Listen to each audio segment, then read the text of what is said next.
Tonight's episode of the Tuesday Night Cigar Club is brought to you by Drew Estate. Come experience the rebirth of cigars at www.drewestate.com and download the free Drew Diplomat smartphone app today to discover nearby retailers, RSVP to special events, redeem points to win exclusive Drew Estate merchandise, and much, much more.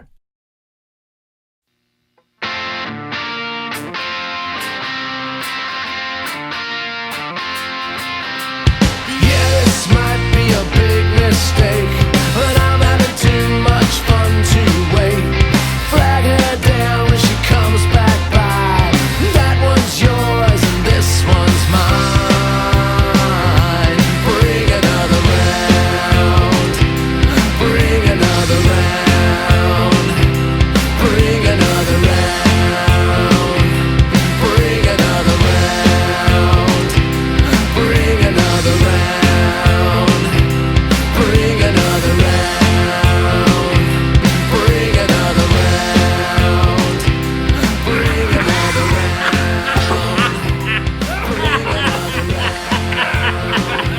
Bring another round.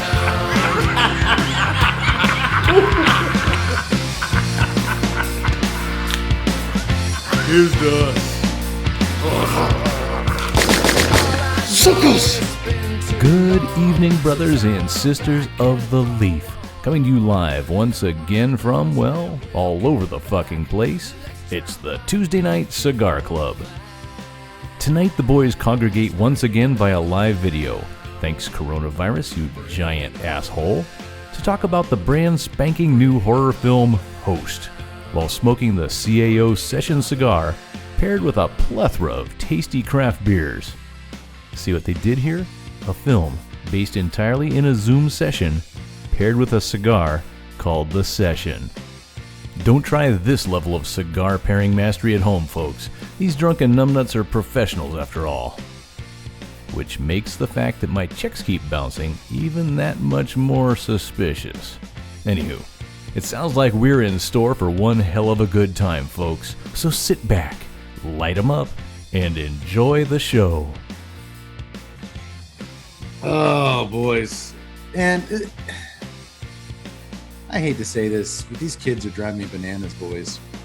And I hate to say that, but I'm lucky in that my family, especially my children, are healthy and safe with, the pandemic and everything else going on. I had no reason to bitch.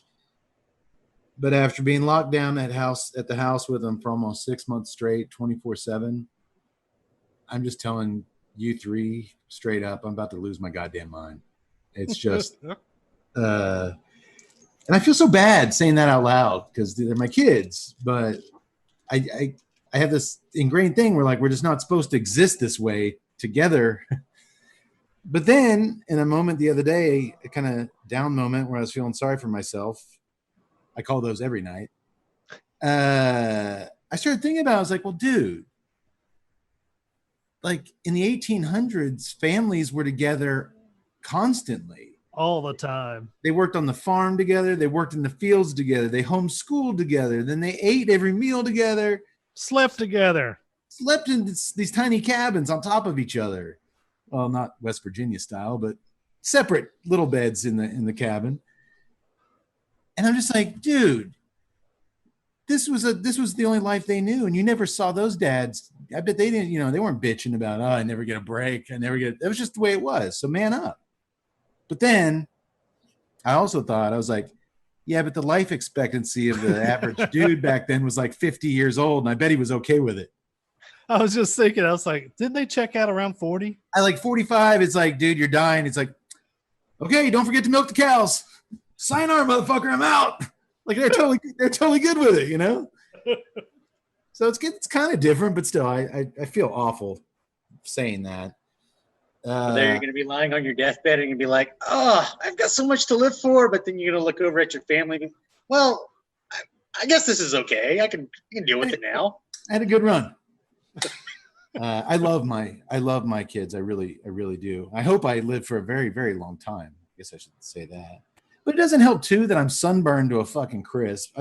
My face not so bad, but dude, we went swimming the other day, and my shoulders, my back are like completely just burnt to a crisp. So I'm already agitated all the fucking time, and now my attitude towards life is completely fucking worse. Question, Yaks. I'll go Yaks. You're a resident science expert. Just go with that. Have we ever considered the sun brings us this miserable 5 months of miserable, insufferable heat every summer in Texas? I can't walk to my mailbox without being drenched in sweat. It burns our skin like fried chicken if we're out, exposed to it for so long. Have scientists ever postulated about sending like 1,000 nuclear warheads up to the sun and just blowing the shit out of it? I mean, what does it really do for us besides cause us problems? Well, the short answer is it does everything for us. And also 1,000 nuclear warheads would do nothing, considering that it is just a giant nuclear ball. It would hit it and it wouldn't even know it. I mean, that's what we decided to do with all of our nuclear warheads in the Superman movie. He took them all up into space, chunked them at the sun. But do you think maybe it might send a message like, dude, just tone it down a little bit? And I think from Superman, when all the nukes hit the sun, it just went, it didn't do anything.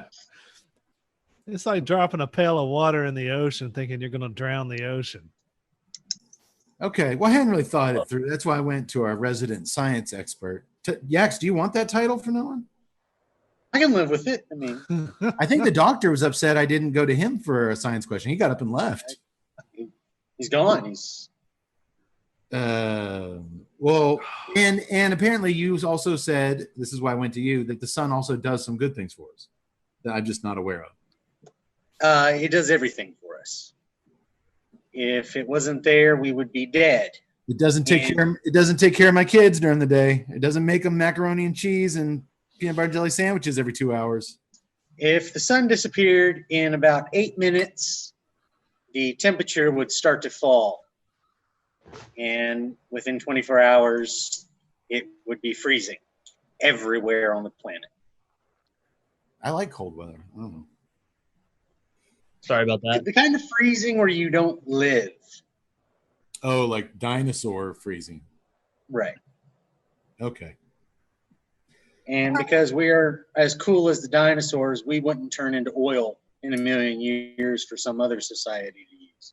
Well, I'm pretty sure we'll do that some other way. But Future Society. We started the show off. We learned two things. I love my family, and the sun is necessary for us right now. We got to have that thing around. And speaking of sons, you sons of bitches, welcome to the Tuesday Night Cigar Club, episode 121. Is that right? 121, I believe so. Or is it 122? No, it's 121. And we're coming in hot. That goes back to something. You guys doing actually is. It's 106 degrees, no, 105 degrees today. Oh, Lord. Look, it's hot. I don't know why we have to keep repeating a number that just keeps increasing. You guys doing okay? Better now. Better now. Me too, guys. Me too. And not just because I'm away from my family to do the show. I'm genuinely just happy to be with you three boys every 2 weeks to have some fun. And we're going to have a good one tonight. Yak Boy, O'Brien's Irish Pub in downtown historic Temple, Texas, is open for business. Man, I got the music kicking already. I've already seen their lineup. Yes. We are very happy. You got live music on the weekends. All people have to do is go in, order some food, and start drinking, and they're guaranteed a good time. You give that guarantee every person that walks in the door. And we do all of our best to meet the guidelines and keep people safe with the face masks and the sanitizing and the sitting and the non-interacting. I bet picking a chick up at a bar right now is pretty challenging with the Not whole really. with the whole mask on thing. Dude, ugly dudes have a much better chance these days. Just make sure you got pretty eyes. God, if you're just butt ugly but have some Matt Cade blue eyes, you're rolling, baby. You're rolling. I don't think that's how it works, but you know. I could tell the doctor was about to say that, so I wanted to be into it. I wasn't going to say that, actually. Well, you know what, guys? Old friends, even with the current pandemic we're all facing, and even with social distancing, ideally in full effect across most of the nation, this great nation of ours, I'm sure everyone out there is doing the right thing. People still want to get married for some reason. And quite a few people who I know personally that have gotten married over the last 6 months since the pandemic has hit, they've been getting married in these very small, intimate ceremonies that literally, you know, they have only like their parents and a few groomsmen and bridesmaids and the minister, and that's it. It's such a different, you know, seeing pictures from these weddings, it's such a different scene than the usual giant hubbubaloo that you usually see with these weddings. So that makes selecting a special gift for those special dudes in your life on your special day all that more important. You know who I'm talking about. The dudes that are willing to potentially be infected by a mysterious illness that the scientific community still knows really jack shit about. These stand-up dudes who give a big middle finger to possible long-term side effects and a permanent loss of taste and smell because all they care about on that special day is you. And why? Well, it's simple, friends. Because their love for you is stronger than their fear of living 2 months or more on a breathing ventilator, you handsome son of a bitch. Or maybe they're just excited about the idea of not having to wait in line at a free bar. Who knows with your buddies? Whatever the case may be, I have just the gift that will make any of your most treasured friends feel as if they are truly treasured by you on your wedding day. Boys, you are looking at the Stogie Stasher Humidor from our good friends over at GroovyGuyGifts.com. Tut? GroovyGuyGifts.com. GroovyGuyGifts.com. From the website's description, we learn this about the Stogie Stasher. If you're on YouTube, check this the Matt Cade square out, and you will see this bad boy for your own eyes. The art of the cigar comes with culture and breeds an ambiance that draws us men in. It's rich, it's hearty, it's manly. Treat your guy to a humidor that will protect his stash of cigars. Personalize it with the name of your choice, and this custom humidor is one he will be excited to use for years to come. This is no ordinary humidor. It will glow with the beautiful light of tobacco when opened. Check this out. What's up? Is that glowing? Damn, that's glowing. Let me take the Bovita pack out here. Is that glowing? Yeah, that is glowing in there. I like it. Are we good, Jules? Oh, yeah. Oh. We're good. You can personalize the Stogie Stasher Humidor with 2 lines of up to 15 characters per line. I did Tuesday Night Cigar Club. I actually needed a additional humidor for my Blind Man's Puff review cigars I do for that website. I've been keeping them in a Ziploc bag. So that's pretty cool. I had them whip this up. You can put your guy's name on one line, or you can add a second line too. It's up to you. GroovyGuyGifts.com engraves this baby for you and gets it out to you in about 2 weeks' time. Plenty of time for your special day. Here's the details. It's got a burl finish. Does that look like a nice burl finish to you, Yak Boy? It does look like a nice burl finish. Glossy. It's lined with Spanish cedar, which any humidor that's not is a joke in the cigar world. Internal locking hinges, glistening in the studio lights. It measures 9 inches wide, 8.5 deep, and 2.5 height. That's what she said. And the capacity is 20 cigars. I got about 15 in here that the Blind Puff guys sent me with space for humidification. Threw a couple Bovitas in there, and we were all set. It's a very handsome little piece. And you can get that right now at the website. What was that website, Todd? GroovyGuyGifts.com. GroovyGuyGifts.com for $49.99. $49.99. And these days you can only have like 2 groomsmen. So $100, you're done. And they'll pretty like that. They'd like that. It's maybe not a bad idea to get married now. You save your ass a lot of money. Yes. Yeah. So before you say I do at the altar in front of 10 or less of the most important people in your life, head on over to GroovyGuyGifts.com and pick up a humidor. They have several nice pieces other than the Stogie Stasher to choose from. They have engraved flask sets, engraved cigar cutters, knives, lighters, ashtrays, you name it. And I'll bet GroovyGuyGifts.com has it. How fucking groovy is that? Very groovy. What's that link one more time? GroovyGuyGifts.com. There you go. So, Doctor, nice little humidor, huh? Pretty nice, yeah. Okay. Well, moving on to show business, as you folks know, every episode. What do we do, Yak Boy? We do 4 things. Wait, that's too many. 3 things. 3 things. 1, we have a hopefully delicious premium cigar paired with a hopefully delicious craft beer, all set to an enjoyable cinematic jewel. Hopefully. Well, let's get the beers out of the way first this week, boys, so we can dig right into the cigars in the movie. Let's talk briefly about what everyone's drinking. Usually, as you longtime listeners and watchers of the show will know, we drink the same beer here in the corner of No Hope, where I'm stationed. But due to the pandemic, the coronavirus, Boo. We're separated all in separate corners of Central Texas, and we're on charge of finding our own beers for the show. So let's start with the doctor tonight. Yak Boy, what is the doctor drinking?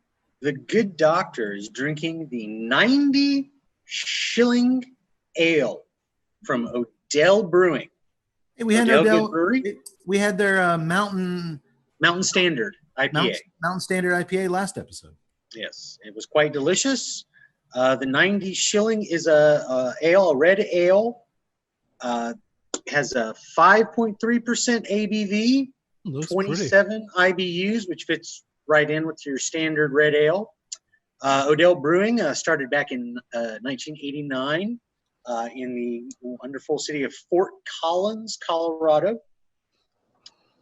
They are well known and are quite large now over time with increasing their capacity and making fine beers. They're the 34th largest craft brewery in the U.S. And considering what it takes to be a large craft brewer, when we think craft, we think micro, but their beers are all across the U.S. That's impressive. And if you guys knew this, Fort Collins, Colorado was founded and named after Dynasty star Joan Collins. I don't believe that's accurate. Look, I was just tired of you guys knowing everything, all right? Got to agree with the doctor. I mean, now that you said it, I kind of wish it was. That would be kind of cool. Could it have been founded by Seventh Heaven actor Stephen Collins? I doubt that as well. I don't want to. Denver Broncos quarterback Kerry Collins? Well, that's now Twitter is being ridiculous. Yeah. Now you're just making fun of me, Tud. Okay, Doctor, are you enjoying the beer? I am personally, I'll just say it, I'm not a fan of red ales. So this is a nice, smooth, even taste. There really isn't anything remarkable about it, but maybe with the low IBU and a 5.3 ABV, that's to be expected. We're kind of reaching that time of the year where a cold beer is going to have positive merit no matter what, unless it really tastes like piss. This has got I'll say it again, nice even taste, but nothing really remarkable. Nothing jumps out about it. Okay. I can feel a lot of these going down on a hot day. What about this? Instead of 1,000 nuclear warheads, what if we fired off 1 million cans of cold beer into the sun as like a peace offering, blasted the sun with delicious beer and been like, dude, can you just tone it down like 20 degrees? I don't think you can ask the sun questions. I don't believe it's a sentient being, but maybe you should be our resident science expert. Well, I didn't want to say that title. I thought I was. That's why you got up and walked off earlier. I knew it. There is a movie tie-in, and I normally don't make those. And I don't. One of the best, but 90 shilling. Shilling was an old measure of currency in ye old England which is, I believe, where tonight's movie takes place at, because 6 of the 7 speaking characters are British. It is the UK. I don't even, Doctor, because you're not smoking the cigar, I kind of give you a pass on the pairing thing. Well done, my friend. Thank you. Thank you. Well done. And congratulations on being named our new resident science expert. Wow. Hey, I'm number 1. Oh, I forgot. I don't know if is it this one? There we go. All right. Let's talk about you, Yak Boy. I'm going to go right to you, big guy. I love you. What are you Right to me. What are you drinking? Well, from the wonderful Real Ale Brewery, I am drinking the Devil's Backbone. Doing a horror movie tonight? Stepping up with the Devil's Backbone, which I believe we have featured on the show before. Yes, we have. Yeah. It is quite delicious. It is a Belgian triple style. It's 8.1%. Whoa. Watch out for this guy tonight. Yeah. Only 35 IBUs. I figured looking at the cigar, I would try and not go, hot crazy. Tone it down a little bit for that. But I was like, if you're going to go down on one, you got to go up on the other. That's science. Science expert. You guys are a team. You guys are going to be a team. That is science. I'm not going to be like Trump, who gets changes his science guys every 2 days. You guys are going to work together, because the more educated opinions I get, the more educated opinions I can give. That's leadership. Well, yes. Real Ale, founded in Blanco, Texas, back in 1996, the glorious 90s. In the wonderful, beautiful Texas Hill Country. They're gorgeous. Most well known, of course, for their flagship beer, Fireman's 4 Blonde Ale, which is quite delicious. Do they do our beloved Hans Pils? Yes, they do. Yes, that might be my top 3 all-time summertime beers. Oh yeah, no, Hans Pils is the shit. Yeah, it is the shit. Are you enjoying it? As I believe we actually did that for you folks at home way back in 2015, episode 16. Ironically enough, another very, very popular horror movie that everyone was talking about at the time. That was our It Follows episode. Oh, yeah. And we got into that was a good movie. We got into a bunch of juicy deep film discussion about It Follows. So maybe it's a good sign yet. Maybe we're going to get into some good shit tonight. But in the meantime, I guess we have to talk about what Tut's drinking. Oh, no. You don't have to. Cody froze up on us. Welcome to the world of Zoom podcasting. And it looks like he's still zoomed, froze. So, Tut, why don't you tell us what you're drinking tonight? I actually have including brewery information, when they were founded. I want it all. Give it to me. I'm drinking the Meta Modern. He doesn't even know what he's IPA. drinking. Oh, shit. You can't say the name of the beer. Actually, I didn't look at it, any of this. It's the Meta Modern Session IPA. Let's see. It's from the Oasis Brewing Company right here in Austin, Texas. Okay. Registers in at a 4.5 ABV with a 45 IBU. The Oasis Brewing Company is, like I said, here in Austin, beautiful Austin, Texas, is the Texas Hill Country, and they had a pretty can. And I'm sure you went with it as a session beer because we're smoking the Session cigar tonight. And we are a podcast talking about a Zoom, we're a Zoom meeting talking about a Zoom meeting, which is meta as fuck. It is meta as fuck. We are doing a Zoom podcast about a movie that's filmed entirely in the world of a Zoom meeting. That's a double pairing you just did with that beer, my friend. Bravo. Thank you. I totally forgot that we were doing the Session cigar. Oh, really? You just went with the meta. Yeah, as soon as I pulled this out of the fridge tonight, I was like, oh, cool. That works. You've never admitted that. I know, but it'd be a lot cooler if you just kept that to yourself. And I will say that this is a beautiful. It's the Hans Pils. Well, you'd probably hate it. It's the Hans Pils with the IBUs reined back. It's got that Hans Pils has no IBUs. It's a Pilsner. It has more IBUs than that. I think that's why you like it so much. Oh, is it more hoppy? It's a Pilsner, but it's a hoppy Pilsner. And this is an IPA, but not a hoppy IPA. So you're drinking a Pilsner disguised as an IPA. I'm drinking IPAs disguised as Pilsners. Pretty much. But this is nice. It's got a nice little citrus component. Okay. And then it gets out of the way of everything. So the downside is kind of like what the doctor said. You can just kind of I can see myself pounding these, but at a 4.5 ABV, go ahead, knock yourself out. Yeah, you can pound those things till 2 a.m. and you'll be fine. You'll be just fine. Well, we'll see tomorrow. But in this heat, it's good. Well, excellent. Well, our resident beer expert, I think everybody's okay with me calling Cody that. Yak Boy has still disappeared from the Zoom meeting. This is all so meta when you get into the film tonight. I will introduce my beer, and I busted Tut's chops for not knowing anything about it, and I'm going to be even worse. Tonight, I am drinking the F5 IPA from Coop Ale Works. I believe they're Oklahoma. They're out of Oklahoma, Oklahoma City, Oklahoma. Gotcha. Can you tell how this ties into? I do. Do you want me to give everybody a chance to play along? Doctor, do you know how this ties into the movie? I do not.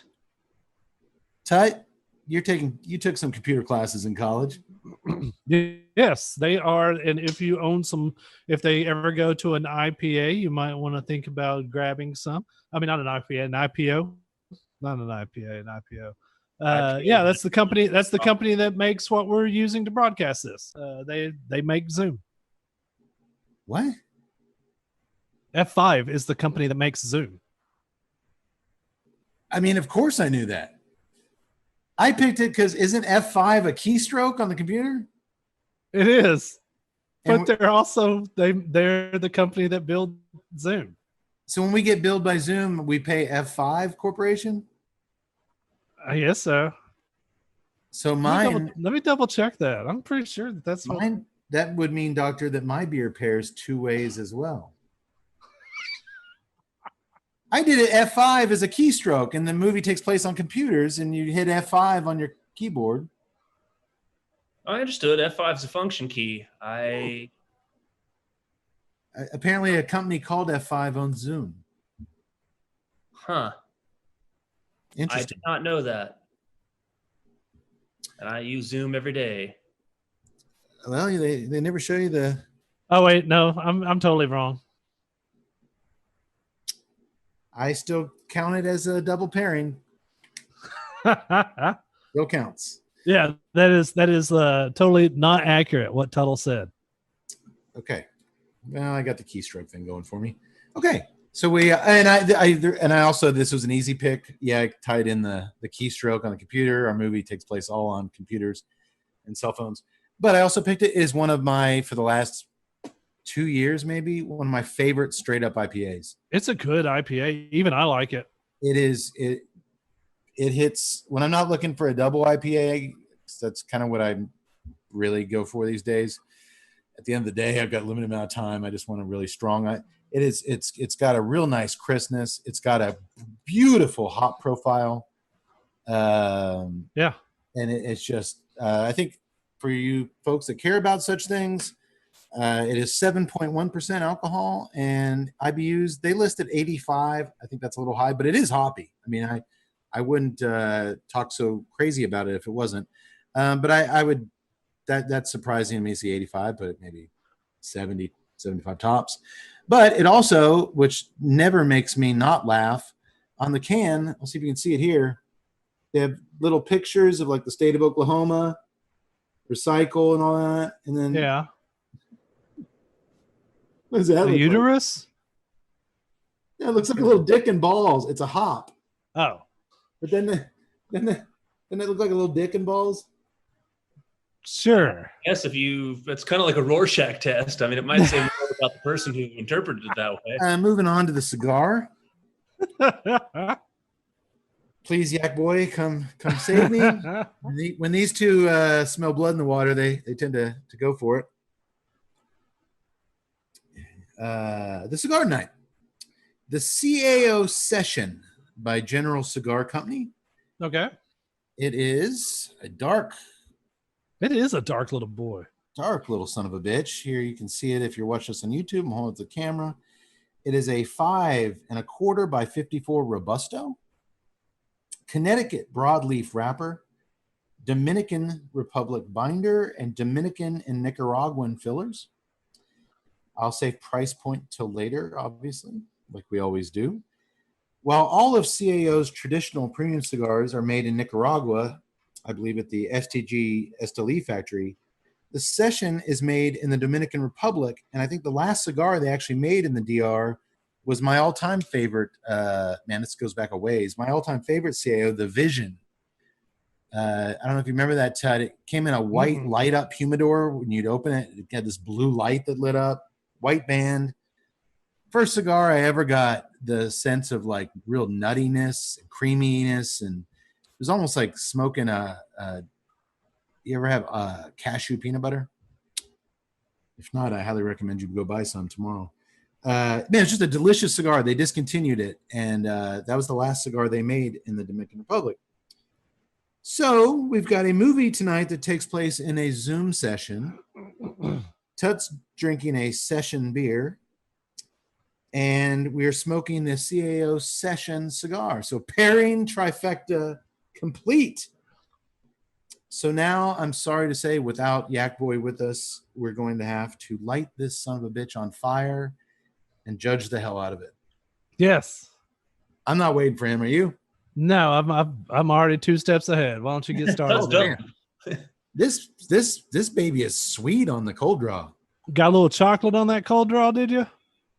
I got a little dark chocolate and just a ton of just sweet, really sweetness. Yep. I am a fan of dark chocolate. Then you would definitely like that cold draw coming through there. Lighting up. So you had just a hint of pepper, not like a Nicaraguan pepper blast off that initial light off, but just a hit of it. Man, and then it gets down into nice dirt and earth flavors. So it's kind of really kind of cool there. You get a lot of flavor on that very first light up, but it's not, the normal blast you in the face with pepper or spice. So that was kind of cool. No, that black pepper on the nose is very subtle. I mean, it's there, but I mean, what was it? A Dominican binder, Dominican filler with some Nicaraguan. So yeah, there's a lot of Dominican tobacco in this thing. So I wouldn't expect it to bring tears to our eyes.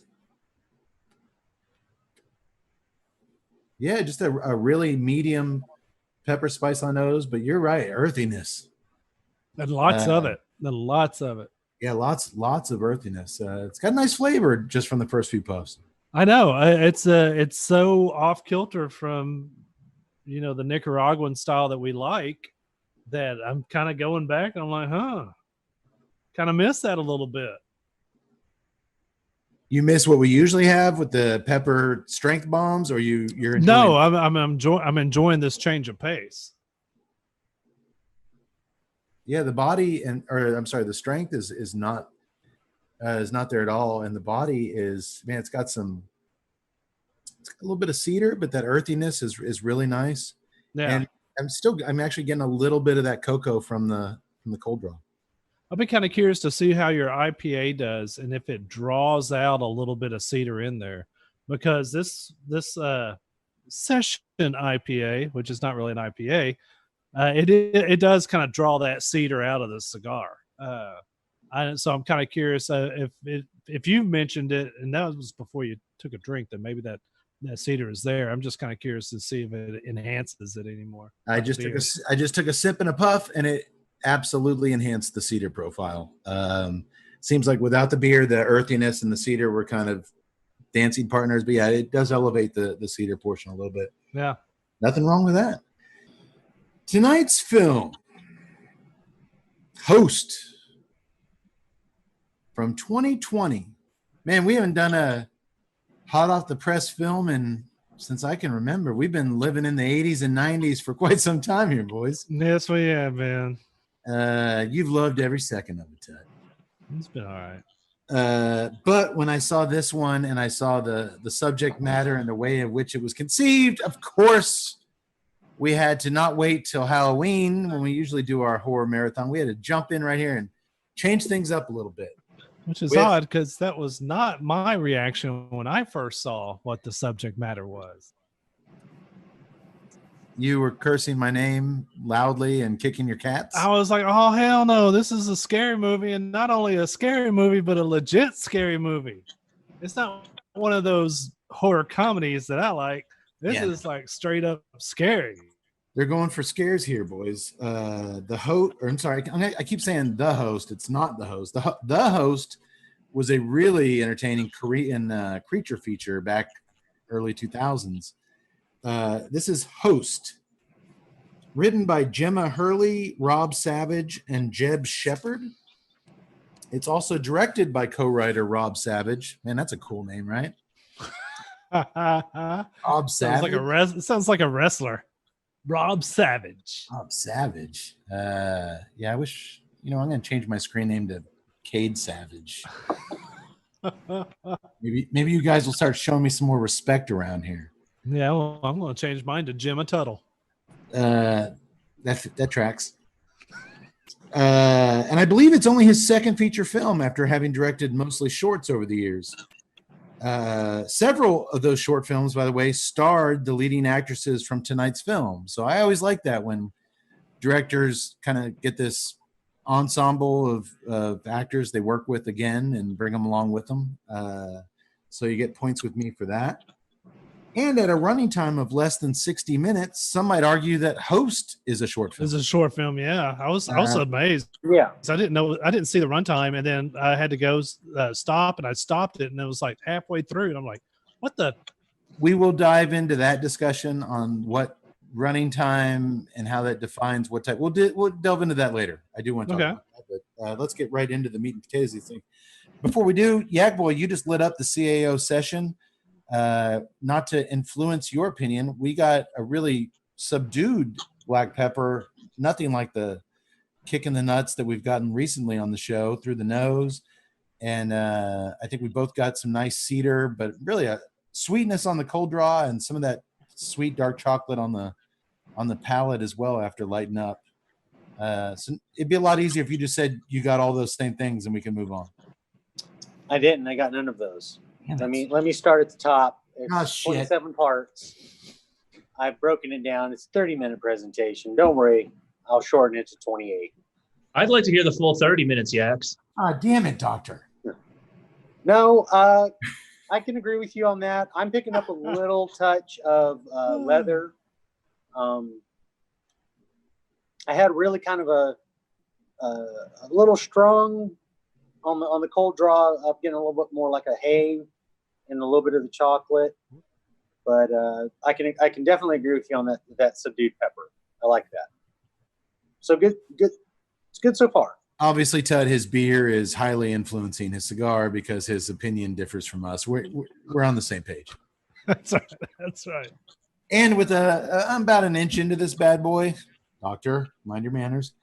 And I'm still just getting a really crisp cedar with some earthiness, just a tinge of that sweet dark chocolate, and that pepper staying very there, but in the background on the retro hail. Same with you, Tut? Yeah, and it just goes to show just how much the beer is influencing the cedar, because my cedar is there, but it's not as strong and crisp as apparently as what you're describing. Mine's there. It's more like on the back side of the palate as an after flavor or a lingering flavor. Okay. But yeah, I mean, they're really kind of close in profile. I just love how the beer kind of like plays with it a little bit. Indeed. Okay, well, I'll come back to it here in a little bit, and I'm also going to shift gears with my beers here in a little bit as well. So we'll see if that changes things, assuming the cigar stays on the same course. Well, back to Host, our film. We start things off with the familiar look of a laptop screen initiating a Zoom meeting, Tut, as you did earlier this evening. That is correct. Or a Zoom session, if you will. Their CGI of the Zoom session is quite accurate. I don't believe it's CGI. I think they just film their computers. I don't think they had Industrial Light and Magic and the George Lucas guys come in. They had ILM. Uh-huh. They had ILM. We watch as the mouse clicks over the setup options, selecting computer audio, computer mic, etc. And then after a piece of tape is removed over the laptop's camera, you can see a figure through it, and then she removes it. A security measure that I'm sure you chronic internet masturbators are all too familiar with. We are introduced to our Zoom host, Haley. It didn't even notice what was going on with that. Well, some people, Doctor, because you see her, it's like she's filmed through saran wrap, this kind of figure. Some people have this notion that there's always someone watching them through their cell phone camera or their computer laptop camera. So they put a piece of tape over that camera whenever they masturbate because they don't want to get an email one day saying, hey, we got video of you masturbating. Send us $500. And you know what? I sent it to them.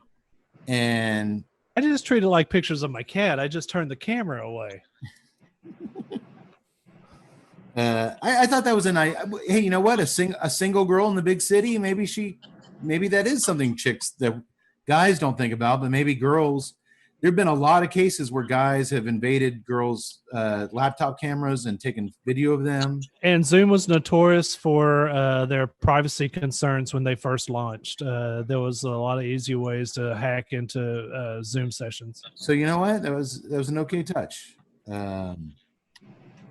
And she proceeds to invite 5 of her friends into the Zoom session. We see her click on a bunch of names.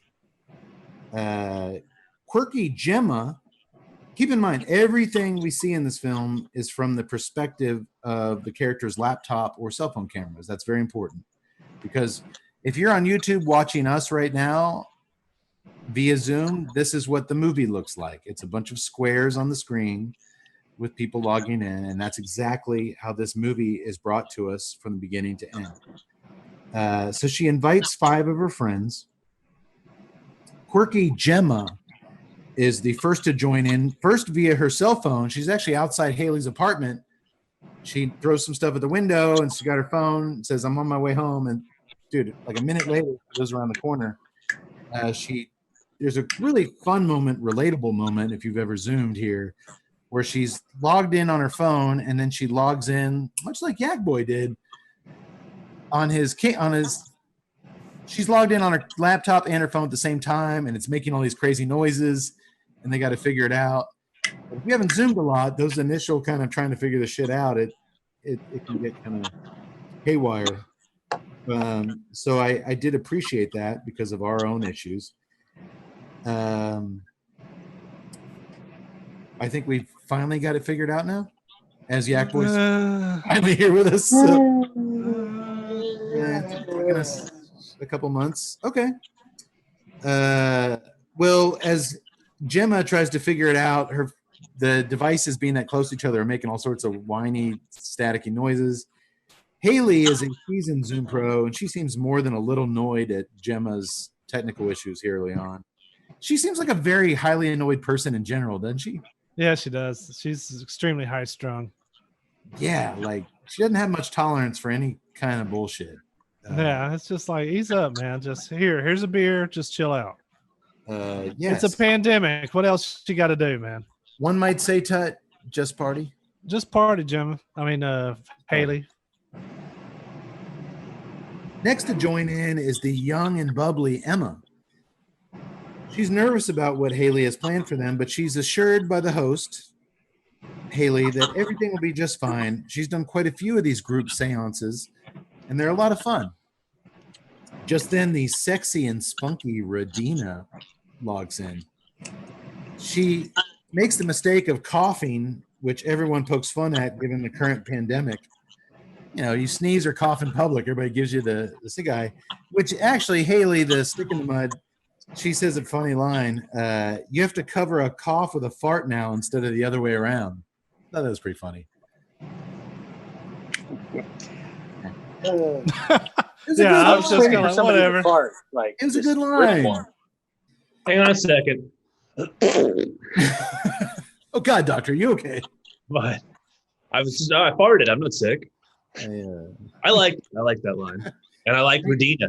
Thank you. Oh, Redina, you're gonna hear me talk a lot about Redina tonight. I am a Redina fan. Redina's unhappy boyfriend, obviously he doesn't know how to please her, is loudly chopping vegetables in the background. They live in a small flat. Her living room is right there with the kitchen, and he's just chopping these vegetables as loud as he can. And when she mutes her audio, that's when he knows in a Zoom meeting that somebody's got some personal shit going on, when they mute you, where you can't hear them. Uh-huh. So she walks over to talk to her boyfriend. They're kind of talking, and that's when the girls start whispering, like, oh, they should never have moved in together this early. Like, this was a mistake. Blah, blah, blah, blah. Yeah, they moved in for the pandemic. That's not a good idea. No, that's not a good reason to move in. That's never that fully. Is a terrible idea. That's never fully said or explained. But who cares? He sulks off to the bedroom. She grabs a bottle of booze, and we get the luring Redina all to ourselves for the rest of the night. In case you can tell, I really like Redina. I might have moved in with Redina prior to the COVID virus if she asked me to. Or in the midst of the COVID virus. Well, next to log in is the spunky, youthful Caroline, who joins the Zoom session, and their group is now somewhat complete. She joins in on her phone. She's down in the kitchen, and she has them all say hi to her goofy, elderly English father. He lifts up his shirt. He's kind of just this old, cantankerous goofball. But she tells him as she's walking up to her bedroom, he keeps going outside, like, without his mask on. We got to drag him in. Like, all the girls laugh at her goofy dad. And as she's going to her bedroom, they briefly catch up with one another. I thought here in the early minutes of this Zoom meeting, the ensemble here played really well together, in that you quickly believed within minutes that they were actual friends.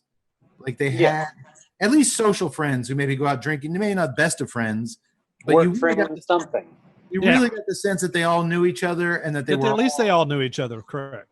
Well, how many horror films do you get to the end and you're like, I never believed those guys were friends at all? Yeah. So that alone is promising, Doctor. Well, yeah, and also I thought they each kind of had a distinct personality, which is really a testament to the people involved, considering that you really are. I mean, everything on screen's two-dimensional, but when you put it into a Zoom or found footage format, which is essentially the same, but we can get to that later. But yeah, they each kind of had a personality, and that was even early on. And that those come out a lot more as the movie goes on. But yeah, this initial thing was promising to me, to say the least. Well, Emma shows off some creepy, kind of cheesy Snapchat filters she's got, where, like, when girls can put on digital masks or they make their tongue 4 feet long, and she's showing off all this kind of stuff she's been toying around with in quarantine. And Caroline does her one better by showing off a Zoom background she created, which is a video of her bedroom right where she's doing her thing, that shows her coming out of the bathroom and go dig through her drawers and repeat itself over and over again. But it's on a loop, but it's just her. And she's like, I got so lonely in quarantine, I made myself a digital twin. I hope I remember to come back to this later in the podcast. But at this moment, when I saw, because I'm a fan of the looping backgrounds, I think they're kind of clever, and I've seen some real clever ones out there. But I was like, okay, director, I see where you're going with this. I'm a step ahead. All right. So I'm going to leave it at that, and I'll try to get back to it later. Okay. So this is a thing people do on Zoom, though, Tut, where they create these virtual twins doing stuff in the background. Yeah, I see it in our course. Our classes are online, Some of them are conducted in Zoom, at least the ones early on.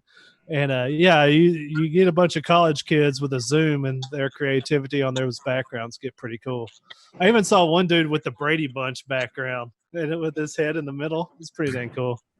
Okay. Well, I'll tell you what, then I'll strike one up for the millennial college students, because I am on Zoom multiple times a day, and most of my colleagues do something like, they put a fucking palm tree in the background or something like that, and you're like, oh, that's cool.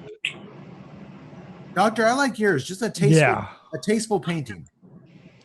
That's actually real. That's what I mean. Just a tasteful, simple background. Yeah. Thank you. But I mean, some of these guys go to the length of actually making a fake background, but it's something as innocuous as a beach and a palm tree. Wouldn't that be weird, though, if that wasn't the doctor's real wall back there? He created that wall? Well, as far as you know, Mr. Cade, as far as you know.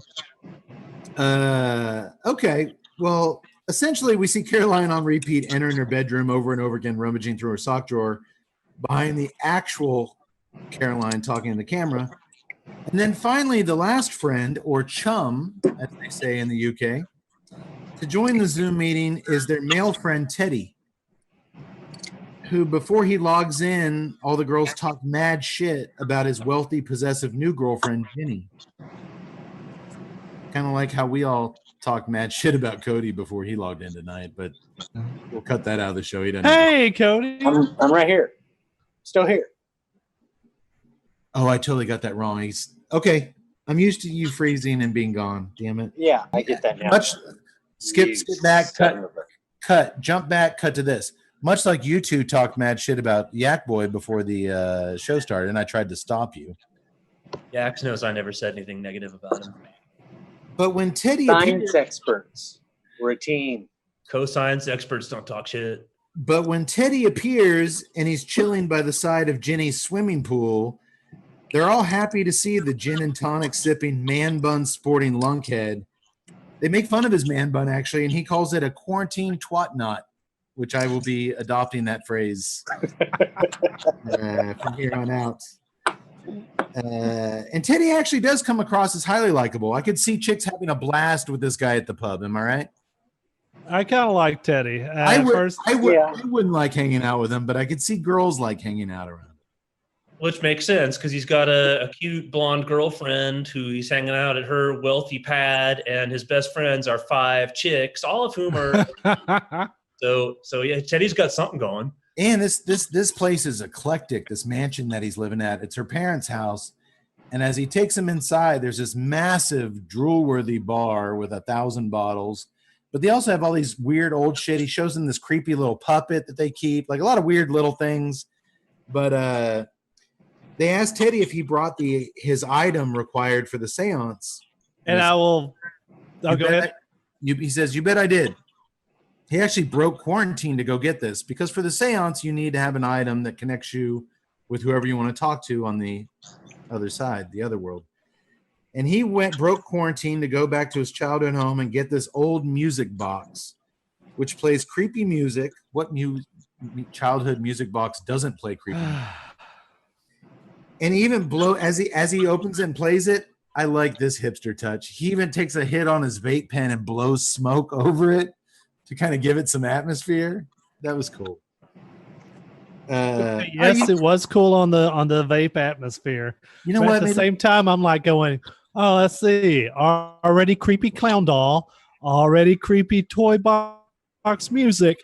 This is not a tut-friendly film. I'm not liking this. Yes, I really started thinking that they were just checking off the boxes. Like, all right, creepy item number 1, go. 2, check. There it is. Wait. Yeah. When I you know what? I want some kind of smoke. What if I blow my vape on it? Perfect. When I saw the creepy clown puppet, I was like, all right, Tut's either not going to watch this movie or pretend to watch the movie. You're a champ, my friend. You're a champ. The music box was Teddy's grandma's, but his brother used to hide, his dead brother, who he's hoping to contact tonight, used to hide it around their house and play it and scare the shit out of him because he couldn't find it. if your brother was that kind of asshole, why do you want to talk to him now? No, I never had a sibling, so I guess there's something. The women all sheepishly admit that they're apprehensive to go through with the seance that Haley has planned for them that night. Some of them are even straight up scared, especially Caroline. She's trembling before it even starts. She's like, can we just play a board game? Please. Team Caroline. Team Caroline. Come on, Life. Sorry. Monopoly even. Connect 4, motherfuckers. But Haley assures them that the woman who will be leading the seance is a friend of hers and a real pro, and they just need to follow her lead and everything will be fine. And please, she says, be respectful to the seance. Don't poke fun at it. Follow the instructions. Just take it seriously, for God's sake. Mm-hmm. Foreshadowing. To this, Teddy suggests that they all duck off camera and do a shot every time the woman says astral plane. TNCC style. Yeah, you got to come up with a drinking game to make this shit bearable. Actually, we would have just shown up drunk. Doctor and I would have been outside with steel reserves for 3 hours leading up to this shit. Well, I think it would probably be a given. Like the first question asked would be like, so can we drink during the seance? Oh, game on. Or am I going to do some pregame? Anybody I want to talk to in the afterlife pretty much died from drinking, so I think we'll be okay. And I'm pretty sure the first question that the dead's going to ask me is, how's the beer? Yeah.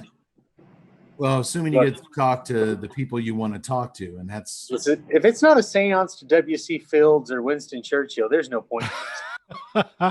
Well, even if it's some rando, I mean, at least if you have some spirits, some like legit spirits, they're going to be, hey, spirit drinking a spirit.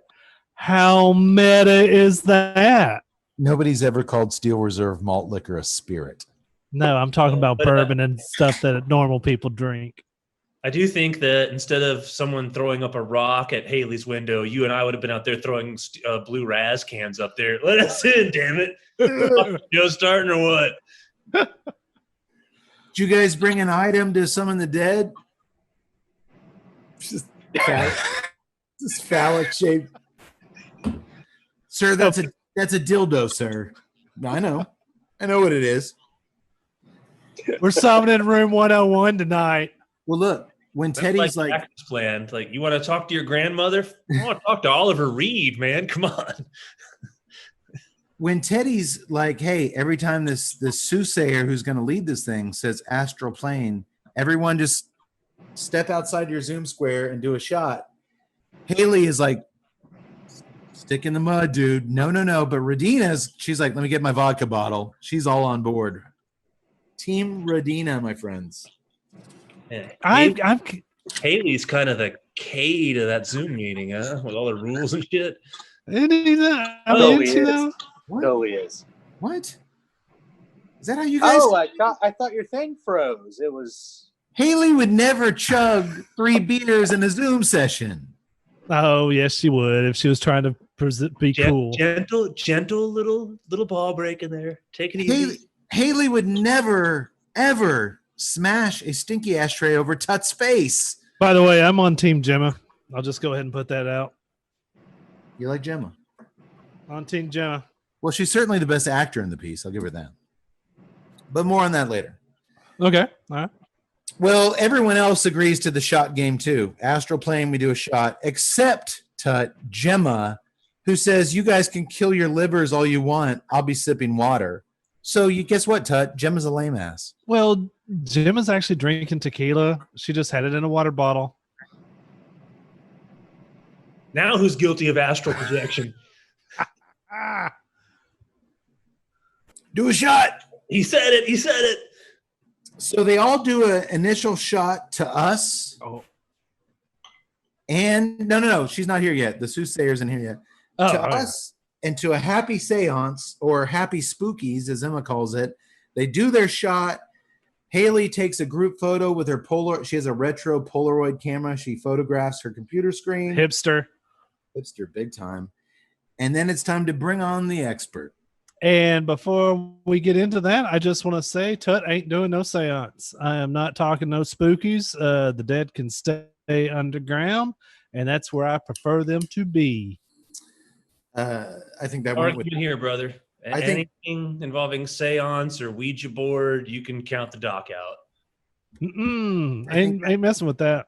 I think that went without saying, Tut, but okay. Well, you know, there's people that are like, why are you doing like that? There's no such thing as ghosts. And I'm like, yeah, there is. Well, they are ready, Tut, unlike you, to bring on the expert. And you know who's an expert at making delicious cigars, boys? Ooh, who's that? Why, that's right. I'm talking about our friends over at Drew Estate. Segway. And there is no better example of their expertise than the highly complex, masterfully blended Pappy Van Winkle Family Reserve Barrel Fermented Cigar. The Pappy Van Winkle Family Reserve Barrel Fermented Cigar from Drew Estate is a long filler premium cigar rolled in limited quantities at La Gran Fabrica Drew Estate in Esteli, Nicaragua. Deep barrel fermentation is the key process that makes this expression vastly different from anything else on the market.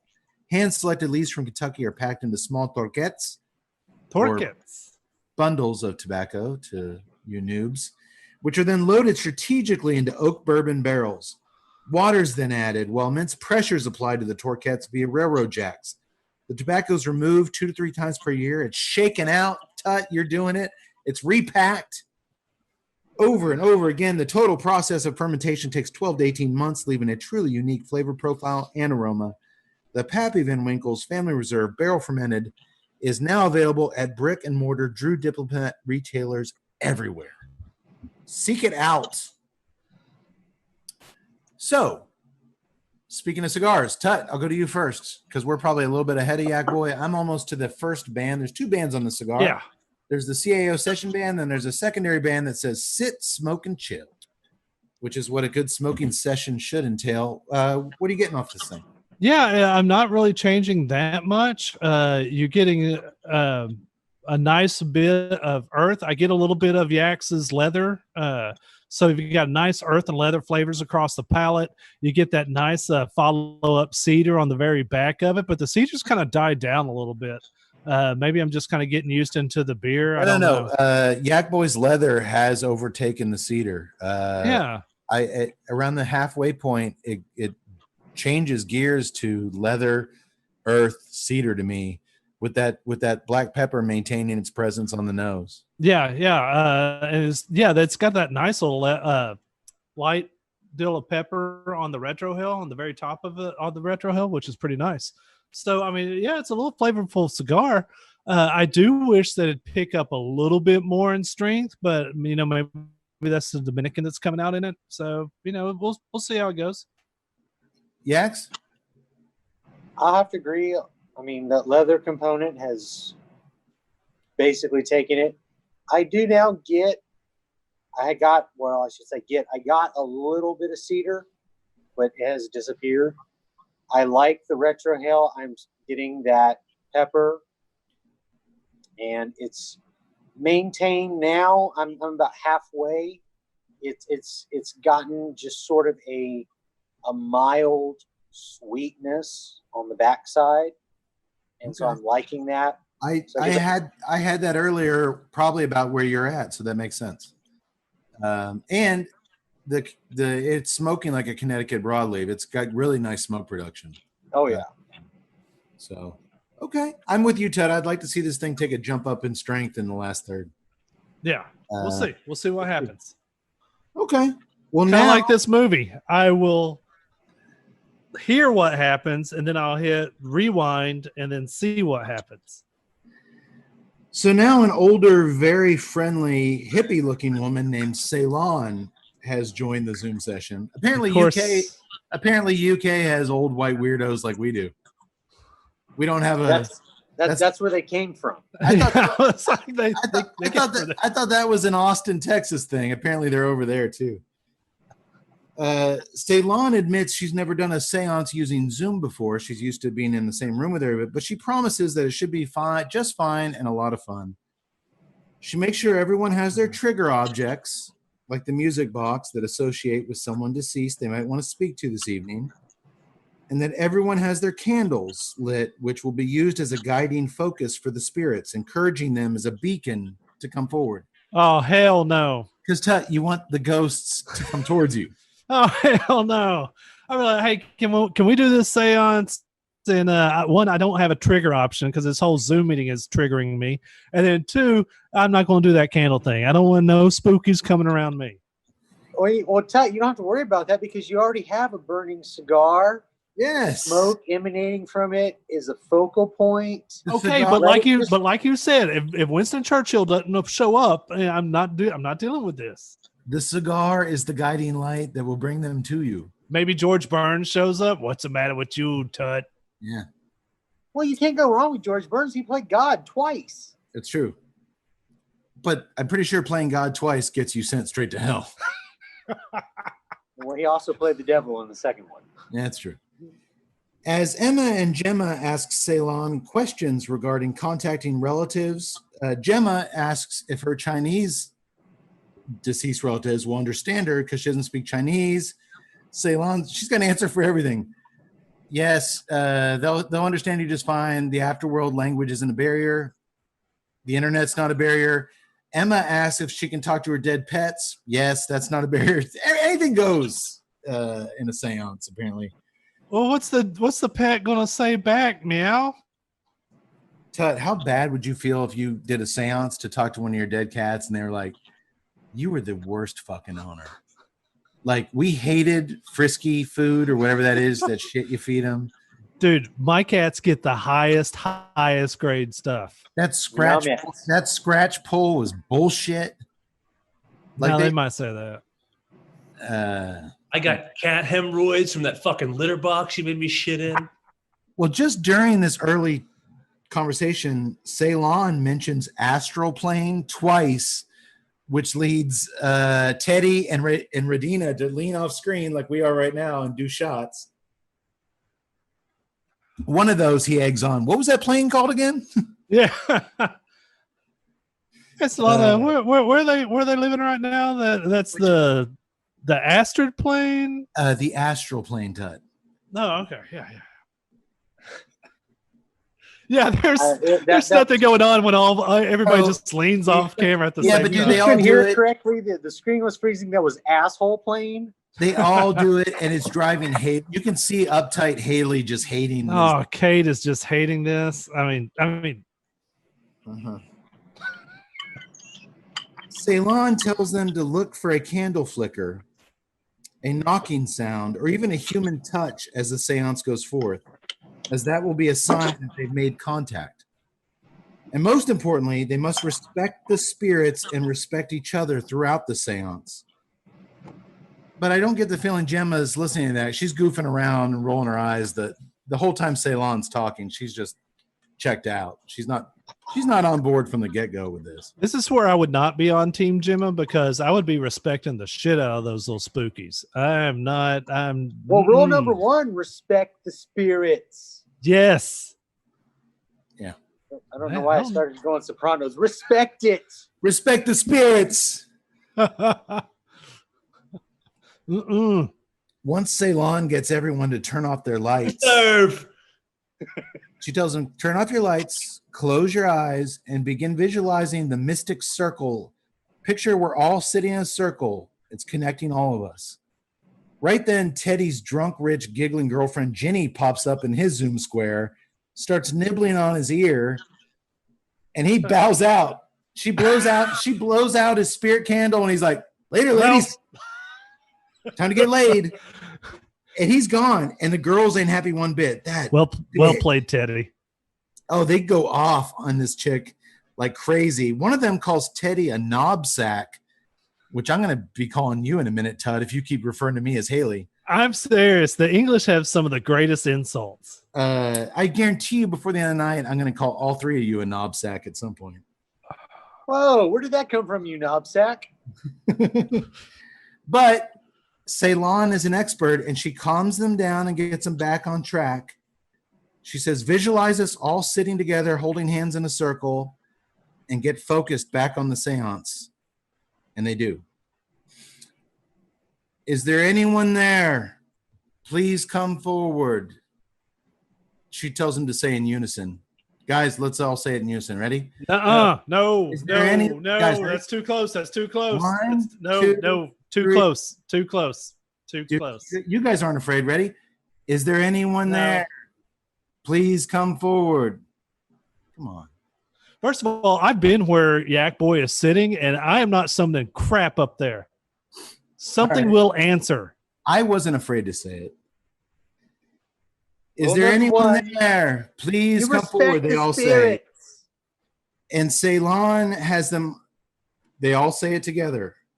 After a period of inactivity, they weren't pussies. They thought they all saw a strobing light behind Radina, but it turned out just to be a light from her fridge. She's like, oh, it's just my fridge. But then they hear a knocking sound. Or just one knock, I'm sorry. But they all hear it. Ceylon asks the spirit to knock again, and sure enough, they wait, and a few seconds later, and they're like, what the fuck? What the fuck? I'm out. You quit watching at this point, or? I'm out.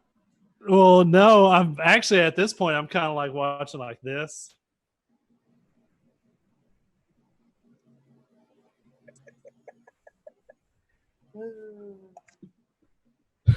Somebody came in. Somebody got us. Holy shnikey. What is it? I just see a black square. Huh? What's going on? I saw a name, Sam something. It's just a black square. What's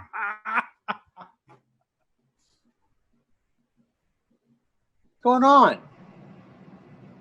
Jason! Wait, where'd Jason! Tut go? I'm not seeing anything. What's going on? I see a black square. I've chosen you, Jason! Jason! Where'd Tut go? Did something happen to Tut?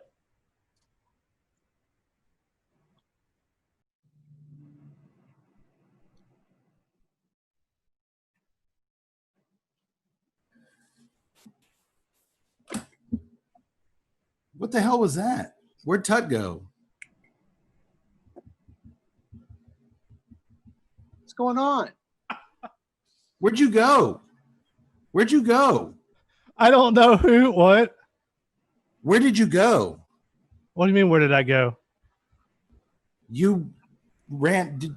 What happened? Are you fucking with me? I saw a name pop up and then a black square join the Zoom. What did y'all see? The same. It said Samael. But Oh, y'all fucking with me. Somebody had the password to our Zoom. They showed up and they had like this weird panda hat on, and it was like a panda in a black screen, and they were all looking like, Well, shouldn't we have been able to see it? yes, y'all should have. And obviously y'all are fucking with me right now, No, Gemma style. You're fucking with us. No. There's no way you can see something. Well, did you? Oh, so you only saw it from the control room? No, I saw it on my screen here, and I know y'all are messing with me, and y'all probably send an email to each other, and y'all are just being like, ha ha, Tut's scaredy, and you know, they are fucking with me. Samuel, good job. Well played. It's weird. Okay. First of all, it was pretty well played. It was fucking phenomenal. It was phenomenal. That was.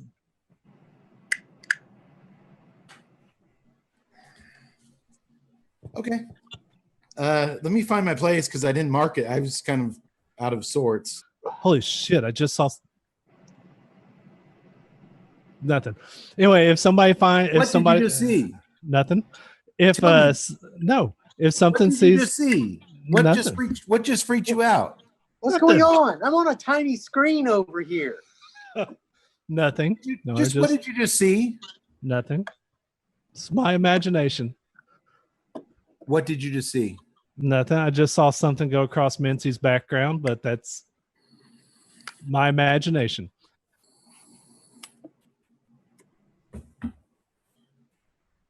Well, that's because after watching this movie, I made a little thing of me, like Caroline, walking back in the background and walking back that way. So you're seeing shit behind Mency. You're seeing a panda bear. Somebody got our TNCC password, and they logged into our deal, and they wore a panda hat. Y'all probably egged it on, and it's fine. We can move on.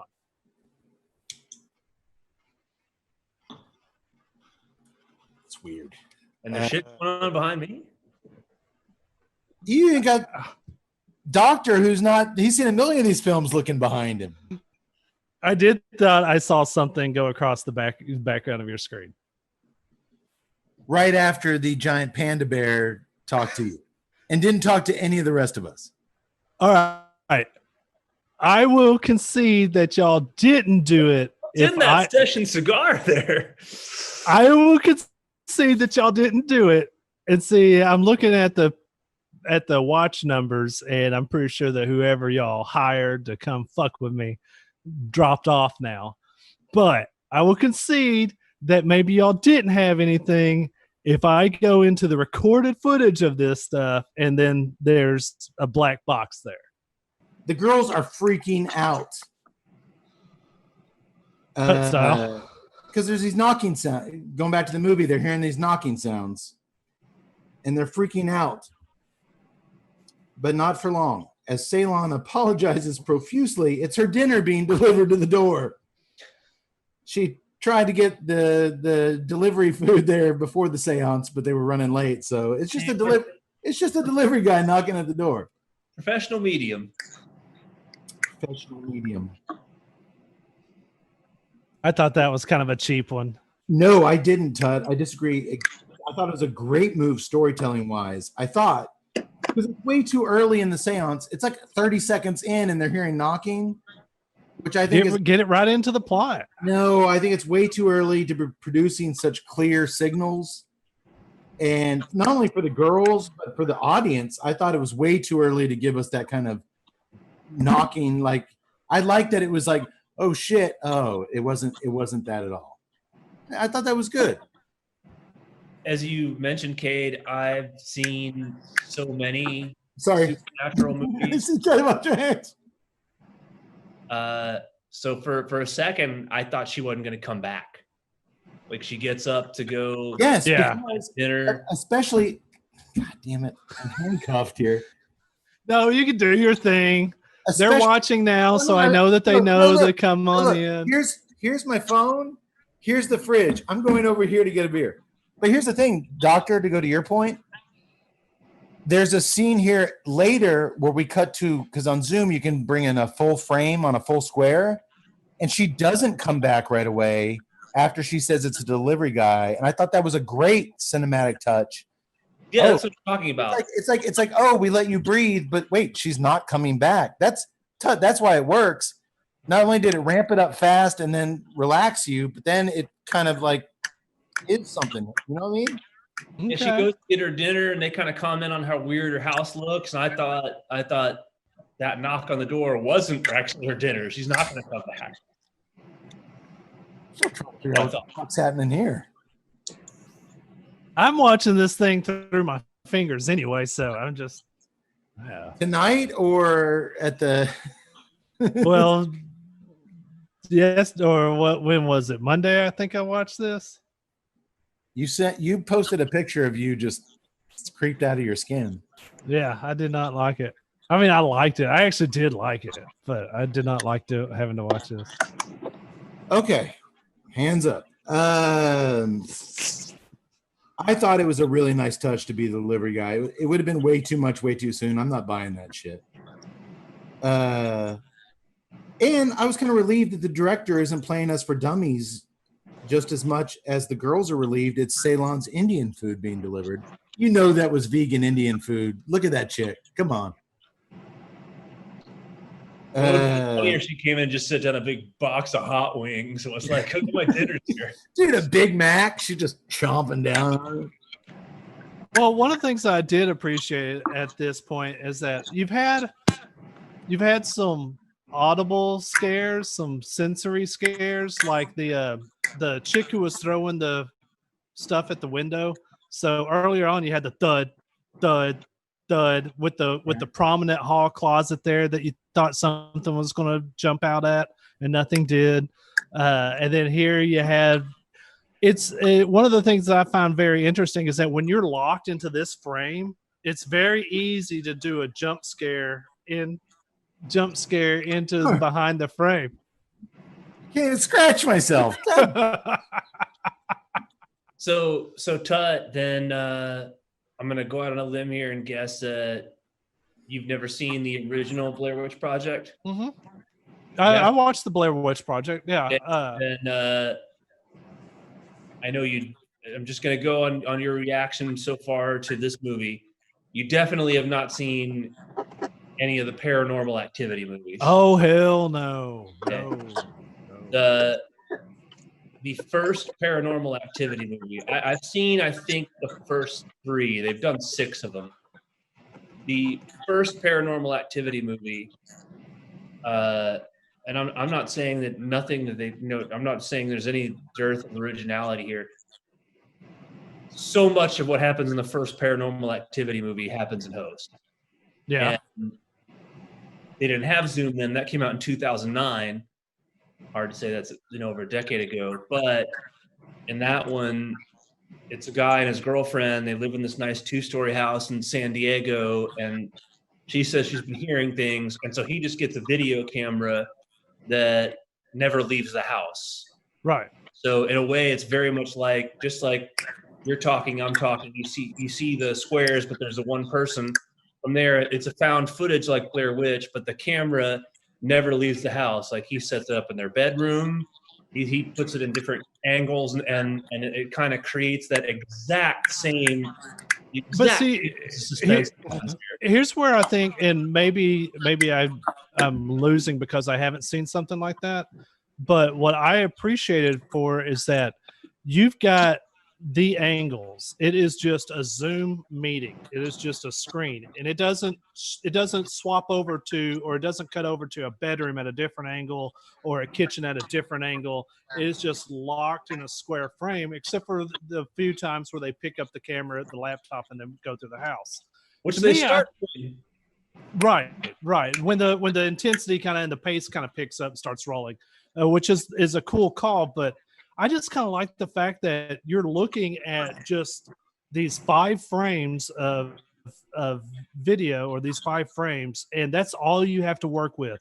As a cinematographer, as a director, as an actor, that's all you have to work with. And I kind of appreciate the fact that they can get you scared without resorting to jump scare. And I like that. They throw a few of them in later. But it definitely a huge debt to Paranormal Activity, because there's a lot of time where in the first one, he sets the camera down and it doesn't move, and it's like him and her at the breakfast table, or him and her in their bedroom having a conversation. He just sets the camera down, and it's still, in my mind, inexplicably still on. Yeah. And so it's just those 2 actors working within the context of that frame. So it's very, very similar. And as we get forward with the rest of the film, I'm going to point out some other things that happen that really are Paranormal Activity. It's funny that you say that, because there's also times where I'm looking for the plausibility of something, and you say that you don't find it plausible that they would just set it down and leave it on. I can say, as someone who's worked long video shoots, there's been times where I have forgotten to turn it off and I've just set it down. I'll get back and look at the footage later, and there's 3 hours of just on the ground shot and feet going by. So that's kind of cool. Forgetting it though, like, and it, I don't mean to go off on a tangent, but I know sophisticated before too. To go back to Blair Witch Project, because that's the original found footage, and this isn't really a found footage. You go back to that, and I've always said, at some point, my ass is dropping the camera and running like hell. Uh-huh. I'm not going to leave anybody behind. It's not like, that's got a twisted ankle. Fuck him, let's go. I'm not doing that. I don't know about that. Not right now. I'm not doing that to you, Tut, but at some point, they keep filming. At some point, the fucking camera's getting thrown away. And I'm running in a straight fucking line. Yes. And so in Paranormal Activity, it's not, he doesn't do it. I understand what you're saying. You're working, you've been on your feet all day. You set it down, you're like, oh shit, I just filmed 2 hours of ankle level footage. He actually will like come into the kitchen and put it on the table, and she'll be like, are you still filming this? What's going on? He's like, he's like, he doesn't forget. So, but anyway, I've digressed a little bit, but there's a big, I think Rob Sage himself would have to admit that while they use Zoom, and I appreciate the way they did it, he would admit that there's a big, I don't know what word I'm using, debt paid to the first Paranormal Activity movie, at least. Well, then we will get wonderful insight from you as a steeped veteran into the genre, and you'll get the noob experience from me, because I ain't watching Paranormal Activity. I'll tell you that right now. I think doctors, I'm not a big supernatural guy. I've never seen the Paranormal Activities. I haven't seen any of the Insidious, any of those ghost Conjurings. I don't watch any of that stuff. My one go-to ghost movie I watch every year is The Fog. That's how ghostly I get. Bunch of old pirates. And panda bears. Apparently. So everything other than the What was that about? Oh, don't pretend like you didn't know. Look, I just wanted to say that everything other than the Zoom aspect, and I'm not saying I didn't enjoy Host, because it is enjoyable for what it is, and I'll get more into later what my opinion on what it is. But Cade, you nailed the trifecta. Paranormal Activity, specifically the first one, which is the most similar because it's with the camera. And then the first Insidious movie, which they've made several, and I only saw the first one. And the first Conjuring movie, which spawned all kinds of things, and I only saw the first one. Those aren't actually, Insidious and Conjuring are not found footage. They're straight up supernatural. Right. But they go for the jump scare with a demon visage that we see later. Paranormal Activity tries to do the door slamming and the sounds and things like that without resorting to that, but as the angles. Other than the Zoom factor, those three movies, everything you see in Host is something that came out of one of those movies. Mostly Paranormal Activity because of the camera. Okay. I think it's a baby monitor, right? No, not in the first movie. He actually has a camera. Oh, okay. But as the girls all laugh at the situation, which they should, they heard these knocks. They were initially frightened, but it turned out just to be her delivery guy. Haley's all stressed out and worried that Ceylon will come back and be offended at their laughing and their behavior. Why are all these fun girls friends with this stick in the mud? I don't get it. Like, Haley has not an ounce of party girl in her body. But when Ceylon doesn't immediately return, the director even cuts to a full frame shot, because you can do that on Zoom, of her Ceylon's basement, and she doesn't come back. There's a nice play here where the girls pause. Was it her food delivery guy? That's who she thought it was, but she's not coming back anytime soon. It was a nice little filmmaking touch I like there. This film has a handful of very subtle strokes from the horror filmmaking paintbrush, and I, for the most part, recognized them and appreciated all of them. It would have been easy to do this film, a Zoom horror film, and not try to add any kind of nuance or technique to it. But this guy actually does add a lot of technique and traditional filmmaking touches to Zoom squares, which is, I liked it. Keep in mind also, here, like you said, a story arc. Keep in mind here, it's a Zoom meeting.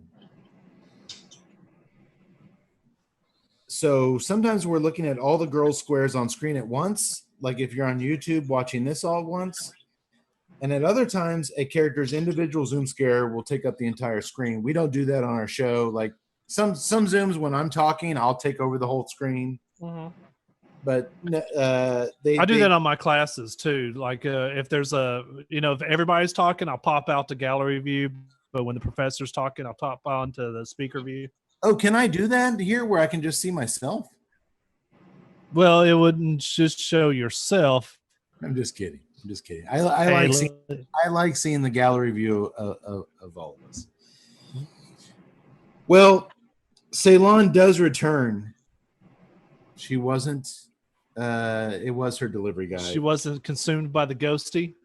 She's wiping curry from her lips, and she asks that they all jump right back into the seance. Anybody contact any dead people yet? She asks. Like, dude, what the hell? All we did was say, is there anybody here? And your food got delivered. Boom. Did you guys make any contact while I was gone? Yeah. Yes, we did. Haley says she thought she felt a hand on her shoulder, but her very subdued reaction is overshadowed by Gemma, who starts screaming bloody fucking murder as she leaps out of her seat suddenly. Uh-oh. And up comes the hand. She tells them, gasping for air, that she just felt a hand around her neck. Gemma's crying now, telling the group that the pressure on her neck is almost unbearable.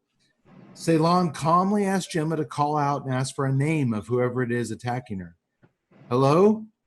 Is there someone there? Gemma asks, as all the other girls lean into their laptop cameras with fear and worry in their eyes.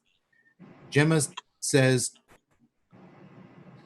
she tells Ceylon, the name Jack pops into her head. He was a nice boy from school, grade school, who helped her once when she fell and cracked the back of her head open. He held her. She's breathing heavily. She's highly emotional. She wipes tears from her eyes. And she revealed years later. Have you yaks? Tut jumped when Yak sneezed. Should have farted to cover it up. Could have been anything. Gemma says Jack later in life hung himself. Right then, as Gemma continues sobbing, a light flickers behind Ceylon, and boom, her internet connection goes dead, leaving just the 5 friends alone in the Zoom. They're all concerned for Emma, asking her if she's okay. She's hyperventilating. As Haley frantically tries to get Ceylon back on the phone, Gemma looks up into her camera and starts laughing. You bitch. You psychopath, they yell at her, when it's clear that Gemma made up the whole thing. She made up Jack. She made up the whole story. Her defense is nothing was happening. I felt like I had to do something to spice things up. What a good job acting. Yeah. For we never learn their jobs. Maybe Gemma is a professional actress because it was a really good performance. They're all light flash. Did anybody else think that? To me, it happened so quickly. It looked when I first saw it. And I got to admit, I didn't go back and watch it again. When I first saw it, I thought something came at Ceylon, and she kind of looks up, and then she looks over at it, and boom, it's gone. Yes, yeah. It was so fast, but that's good filmmaking. If you don't go back, you don't know what it was. I went back. I've watched this movie 3 times, and it's so fast you don't get to see Doctor what it was or what happened. They're all relieved, and they finally kind of start to laugh it off. Just quirky Gemma being quirky Gemma, except for, wait for it, Haley. She's not laughing. She's a real serious business. She is a real knob sack. Am I right, Yax? You are correct. No, because Gemma's disrespecting the seance. She storms off to pee, and all the others decide, much like we do every Zoom meeting, it's a good time to pee. When one of us gets up to pee, it's a good time for everybody to get up to pee. So they all get up to pee. They're just like us. But did y'all notice as they stand up and leave their laptops and cell phones, we see Gemma's candle get blown out? Did y'all see that? I did. Yes. Ruh-roh, Shaggy. That's not good. And then from here on out, I am watching it. Well, this time around, it's not going to be Old Man Carruthers who did it. They're going to pull off the mask, and it's going to be a panda bear. Nah. It's weird, right? Would have got away with it if it hadn't been for you damn kids. You meddling kids. Tut, they're on a potty break, so why don't we take a cigar break? You brought out the nub tool. Yeah. How'd the last third of the CAO session treat you? It did pick up a little bit, but not enough to where I really wanted it to. But the earth flavors are really, really present in that last third. I really appreciate that. It's giving the palate a nice little dry coating that I like. Yeah, I mean, there's a hint of breadiness to it, and I think that might be the dryness that's kind of kicking into it, but mainly just a ton of freaking earth flavors. Yeah, leather and earth for me in the final third, and the strength did kick up a notch. I would not full, but medium full. Yeah. No sense of the early dark chocolate. I'm going to say very little sense of the prominent cedar that was there. Yeah. I'm not getting that cedar hardly at all. Just real earthiness and leather. The pepper has been steady as she goes. What are you laughing at? What? You're laughing at me. I'm not laughing at you. I need to turn off my screen over here because I keep looking at us, which is like, a good 5 seconds or 10, 15 seconds behind us. And I swear every now and then I'll see something weird. This damn movie. You're seeing weird shit. You're seeing panda bears. Just take it easy, dude. Take it easy. Yaks, are you comfortable at this point talking price point? Leather, earth, pepper, kind of a transition as far as strength goes, but not much, You got a couple flavors here, but they all kind of came and went. And are you guys comfortable at this point talking price point? Yeah. Okay. Tut, you first. I'll err on the high side. I'll go 1050. 1050. I think that if I saw this at Smoker's Abbey or something like that, and it had a 1050 on it, I wouldn't mind picking it up. I wouldn't think twice about it. You go next door to Red Horn, you get yourself a strong stout. Mm-hmm. You want a cigar with some earthy and leather flavors to just balance it out. You wouldn't mind paying $10.50 for this bad boy. Yak boy, you actually smoke a lot more CAOs than Tut, and I'm pretty sure Smoker's Abbey doesn't sell CAOs. So no, they don't. But we'll go with that narrative. Yak boy, Tut says $10.50. What do you say? I'm gonna go. I mean, this is a little bit more specialty for them, but I'm still gonna go. I couldn't go more than 9. Okay. Right now these are selling for $8.59 a stick. $8.59. CAOs. So I don't have the coronavirus. I promise. $8.59 is what I was sneezing to cover my coughing. Does that make it better somehow? No. No way whatsoever. No, it doesn't. Dude, $8.59 for this little. It's not a bad price at all.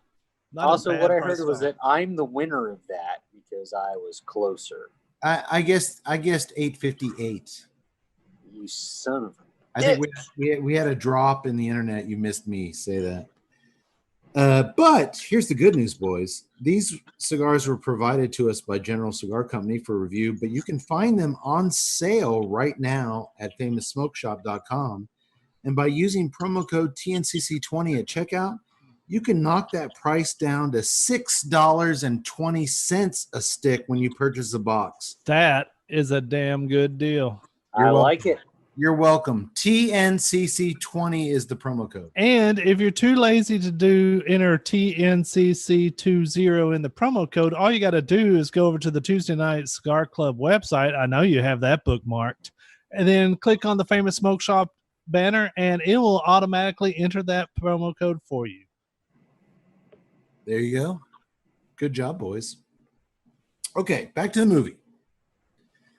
It is an enjoyable cigar. I will say that. It is. It is. I honestly, I'm glad I got a hop forward beer, because if this was a run of the mill IPA, the cigar would have killed it.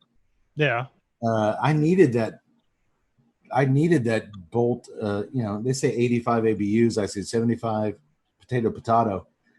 I need a strong beer to stick up with the cigar, man. It's a bold cigar, especially in the late goings, and I'm glad I had a strong beer to go with it. Yeah, it was nice to get back into the DR realm for a little bit. And a very surprising strength profile from a heavy Dominican cigar. Yeah. Okay. When the girls all reconvene at their computers and cell phones after taking a whiz, sorry, doctor, they did not take the cameras in the bathroom with them when they took their whizzes. Well, I just don't know why not. You dirty little knobsack. You're the one who brought that up, knobsack. All hell breaks loose. Hey, that sounds familiar too. Usually when we come back from a piss break, we all start fighting each other. All hell breaks loose, yeah. We're just like these girls. Shit tends to get crazy around here as our Zoom sessions progress. Haley tells Gemma to fuck off for not taking this seriously, like she asked them all to. And Gemma accuses Haley, you don't have a clue how to have fun. I was just trying to keep things fun. All the other girls are trying to calm the other girls down. Let's just get peaceful before Ceylon zooms back in. She's not going to be able to handle this kind of hostility. But just then, Haley shoots across her kitchen backwards in her chair.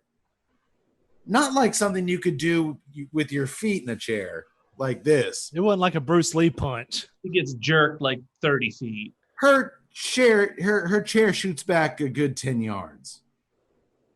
And she holds it up to show it's not on ropes or springs. Like, this shit actually happened. I love her reaction, and I love the reaction of the girls in this, because it's dead silence. You can hear a pin drop. She does not. She's got her arms out like this, and it's like in that shock. But yes, Ted, it does shut everybody up real fast. But Haley quickly composes herself and sits back down, because you know what? This isn't her first seance. It's not her first rodeo. She's probably experienced some things like this before. So she kind of composes herself. She tells the others, we've clearly connected with something and we need to communicate with it. Fuck that. Is anybody there? Does anybody want to talk to me? She says. Haley hears a rattling sound, and she whispers for everyone to go into their Zoom settings and turn up their microphones, which we see visualized on the screen by turning up your microphone volumes.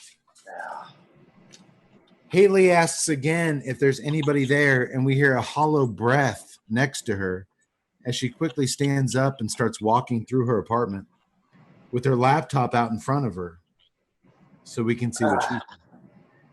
At this point, even goofball Gemma seems to be taking this shit seriously, as fragile Caroline seems on the verge of either having a heart attack or a full mental breakdown. Both possibilities I thought Tut might have watching this film at home, out on his back deck. In broad sunlight, making sure I had good view of my yard. There was nobody coming up on me, back to the wall. I'm not saying there wasn't a firearm by my side.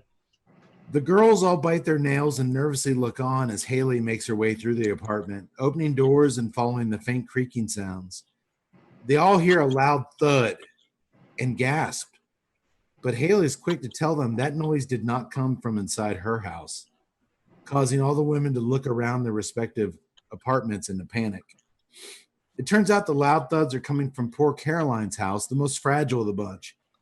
So she, her cell phone, and a selfie stick all head up to the attic where the noises seem to be originating from.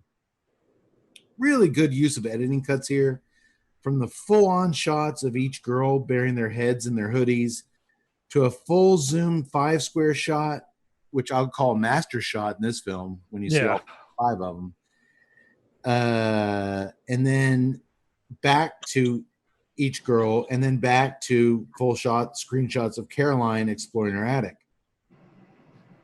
I'm going to say it, boys. Who would have thought you could create pure traditional cinematic tension under the limitations of something like a Zoom-based environment? But God damn it, they did it. We're watching it, and I think they pulled it off really, really good. Yes. I agree. I was just on one hand, I am like scared to death because that's what I do during scared movies. Doctor doesn't agree. And then on the other hand, I'm just like, I can't believe that they were able to pull all this out of the frames. It was just very, very cool to watch. And sorry, go ahead. no, it's not that I disagree. And again, I hate to slam on this in any way. It's just that everything that you're praising this movie for was done in the initial Paranormal Activity movie. You felt like you've seen it before. I have seen it before. I know I have. Okay. Everything, it's the Zoom format is new. I'll give it that. But when we get into Caroline's selfie stick or picking up the camera, picking up their laptop and moving off on their own to where they do become the center screen, then it's the same as this found footage.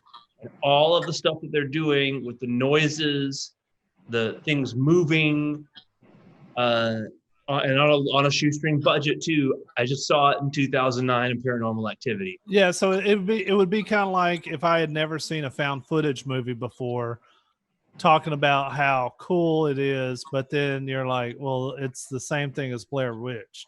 Because that is one of my criticisms with found footage is that you there's only so much you can do with it. You've seen it all before. I didn't see this as a found footage type genre though. No, and it will get you. It's just that my pet peeve, and I'm really going to keep coming back to it with this and the original Paranormal Activity movie from 2009, when the camera never leaves the house. It's not really a pet peeve. It's that I'm all for trying new things with movies and trying to go in a different direction. It's that what you think of, to me, my opinion is we're on a funhouse ride. Yeah. An adult funhouse ride. It's not a kiddie Halloween house or a haunted house. They're going to give you some terrifying images and they're going to scare you. And I'll tell you, Tut, I've seen a bunch of these, but even watching Host, I'm still kind of on the edge of the couch because I know they're going to jump out and scare me at some point. They're going to try to get me with some images, whether it's a jump scare with a scary image. I know they're going to get that. Yeah. But I just feel like in a way that other movies don't, it's going to lose its impact the second time around because you've been on the ride. Yeah. The way that you could say, well, hey, you still like Halloween 4, you've seen that 100 times. True, but this is designed for a one-time impact. It's not going to get you the second time around. And I just go back to Paranormal Activity. They do it well. I'm just saying it's been done before. And that's the one thing that I do appreciate about the film, though, is that they didn't rely on that jump scare, sudden impact, pop out real early on. I mean, there was a couple of it, and even throughout the movie, they get into it somewhat once the roller coaster goes downhill. Yeah, but very sparingly, very sparingly. They do some false scares. Yeah. Which are nice. Okay, well, as Caroline sticks her selfie stick up in the attic and pans it around. Fuck no. Anybody else want her to die first just because she owns a selfie stick? Yes. No, she's a young girl. It's fine. We see nothing but the usual attic boxes, junk up in the attic, stuff everybody has. But very briefly, as the camera swerves left, we see two pale legs hanging from the ceiling. Boom. Dangling. Not a jump scare, but boom. Dangling. But when the girls instruct her to pan it back, they're gone. The hanging legs are gone. Tut's turning this off and putting on Casper the Friendly Ghost. First of all, if there's one place I'm not going in this situation, it's the fucking attic. Wouldn't you ask your old dad to go up there? He seemed game for anything. Yeah. Hey, Dad. Oh, wait. I can't find Dad. Get your old ass up there. When Gemma, of all people, the one who... By the way, where did the dad go in all this? He's downstairs sleeping. He's drunk. Okay. Or masturbating. All right. When Gemma, of all people, who didn't take any of this seriously, seems genuinely freaked the fuck out and convinced that she saw something, Caroline races back to her bedroom and they all tell Haley, get Ceylon back on the Zoom stat. They need a professional here to guide them on this. But before Haley can get the old biddy on the phone, she senses something watching her from the dark bedroom down the hall. And when she takes a flash photo with her Polaroid camera, the resulting pic, which she does the Polaroid, shaking, it shows a ghastly image of a man hanging by a noose naked in her bedroom in the distance. The girls scream. Emma's beer glass suddenly shatters out of nowhere, and they all scream some more.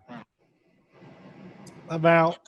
I'm so fucking out. Haley's able to get Ceylon on the phone finally. Real quick, Yak Boy. We haven't really talked a lot about the hippie Ceylon, the one who's leading this thing. Your family has a history with contact with the dead. Am I correct? You are correct. Speak to it, my science advisor. Yeah. My great-grandfather, his name was John. He was, amongst his community, a known medium.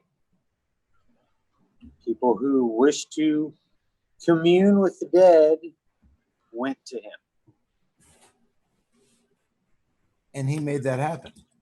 And from my understanding, yes. I mean, it wasn't really talked about in that sense. It wasn't just like widely, if people had that gift or if they presented it as such, it wasn't talked about as much. I was an infant and my great-grandfather was still alive. There is a photo of him holding me when I was a baby.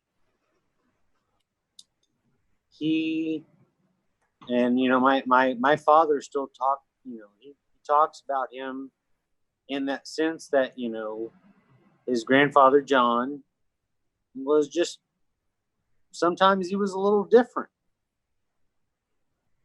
For whatever reason,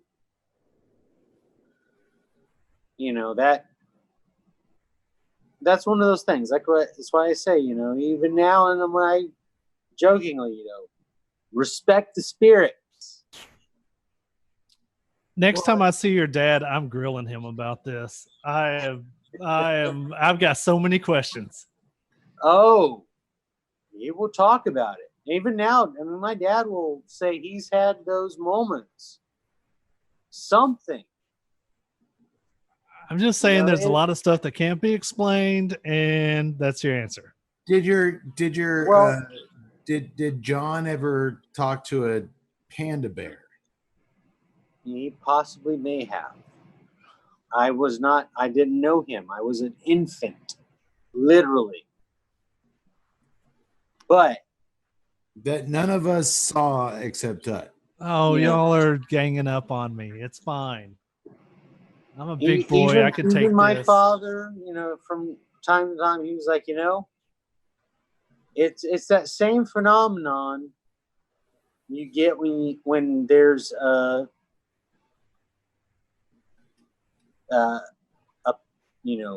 pet, dog or cat, and they just stare in that corner. No, don't go there. They see it. The cats see the panda bear in the corner. Don't go there. Yes. Okay. Well, there's a lot of different stories. It interests me. I mean, you've had so many people that have walked the battlefield at Gettysburg and have claimed that, when it gets towards dusk, they've seen a Confederate soldier walk out from behind a tree and then disappear. And you just wonder, like, a lot of people have said that. And you just think that there's a preconceived notion because you're in this really special place on this hallowed ground that your mind can play tricks on you. My dad said that he didn't see anything, but when he was in Germany decades ago, he went to Dachau, and they took them into the room with the crematorium with the ovens. And so you go into this place and you know that scores of thousands of people have been murdered here. And so it's going to play tricks on your brain. And my dad, who's the least full of shit guy I know, he said he walked in that room and he said, I just felt wrong. He said something was wrong in this room. And I was like, did something tap you on the shoulder? Did you feel something swirling around you? And he said, it wasn't quite like that. He said, I just felt like I needed to get out of this room.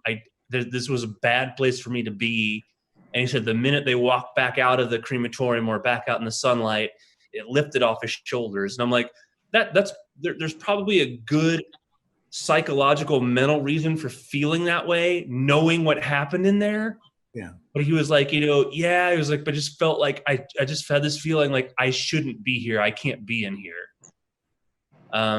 So you never really know. Your mind can play tricks on you. But then again, I don't know. I mean, I believe in God and the afterlife. So I am going to respect the spirits and go back to square one, Tut. I am not going to take place in a seance or anything with a Ouija board. You count me out. Don't go asking for things because something's going to answer. Well, I think more than any of y'all, I've expressed my respect for the spirits tonight, and I think I'm safe.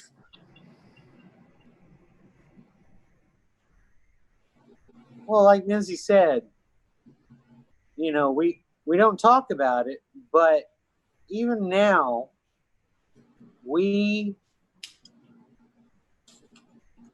the concept of ESP or that extrasensory, even now we are emitting our thoughts. Literally, energy is leaving our body.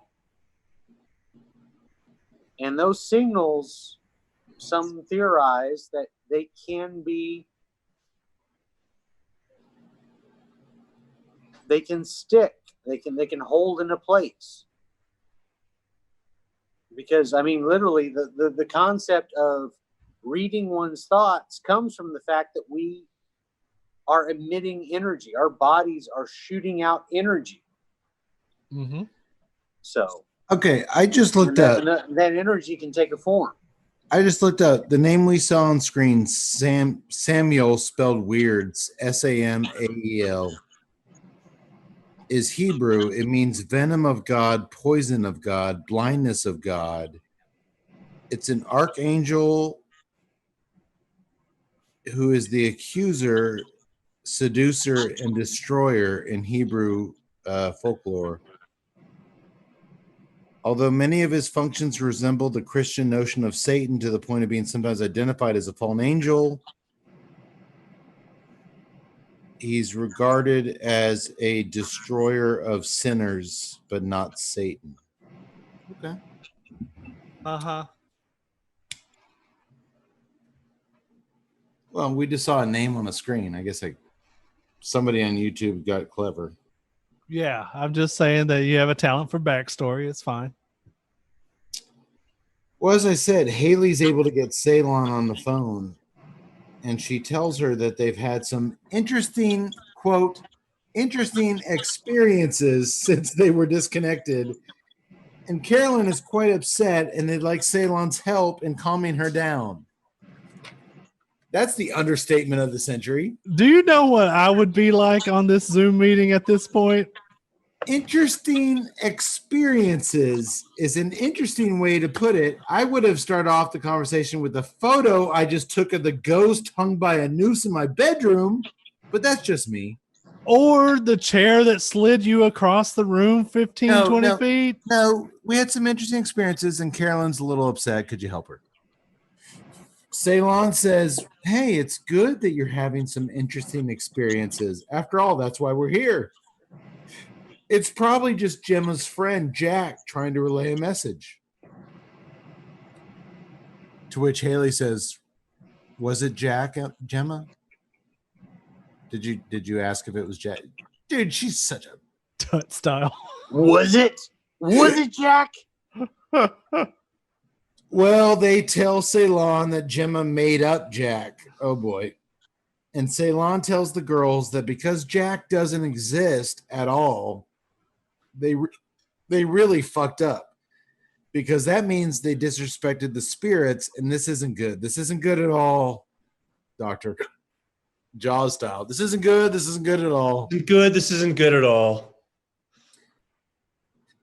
Wouldn't it have been classic if the old lady Ceylon called Gemma a knobsack?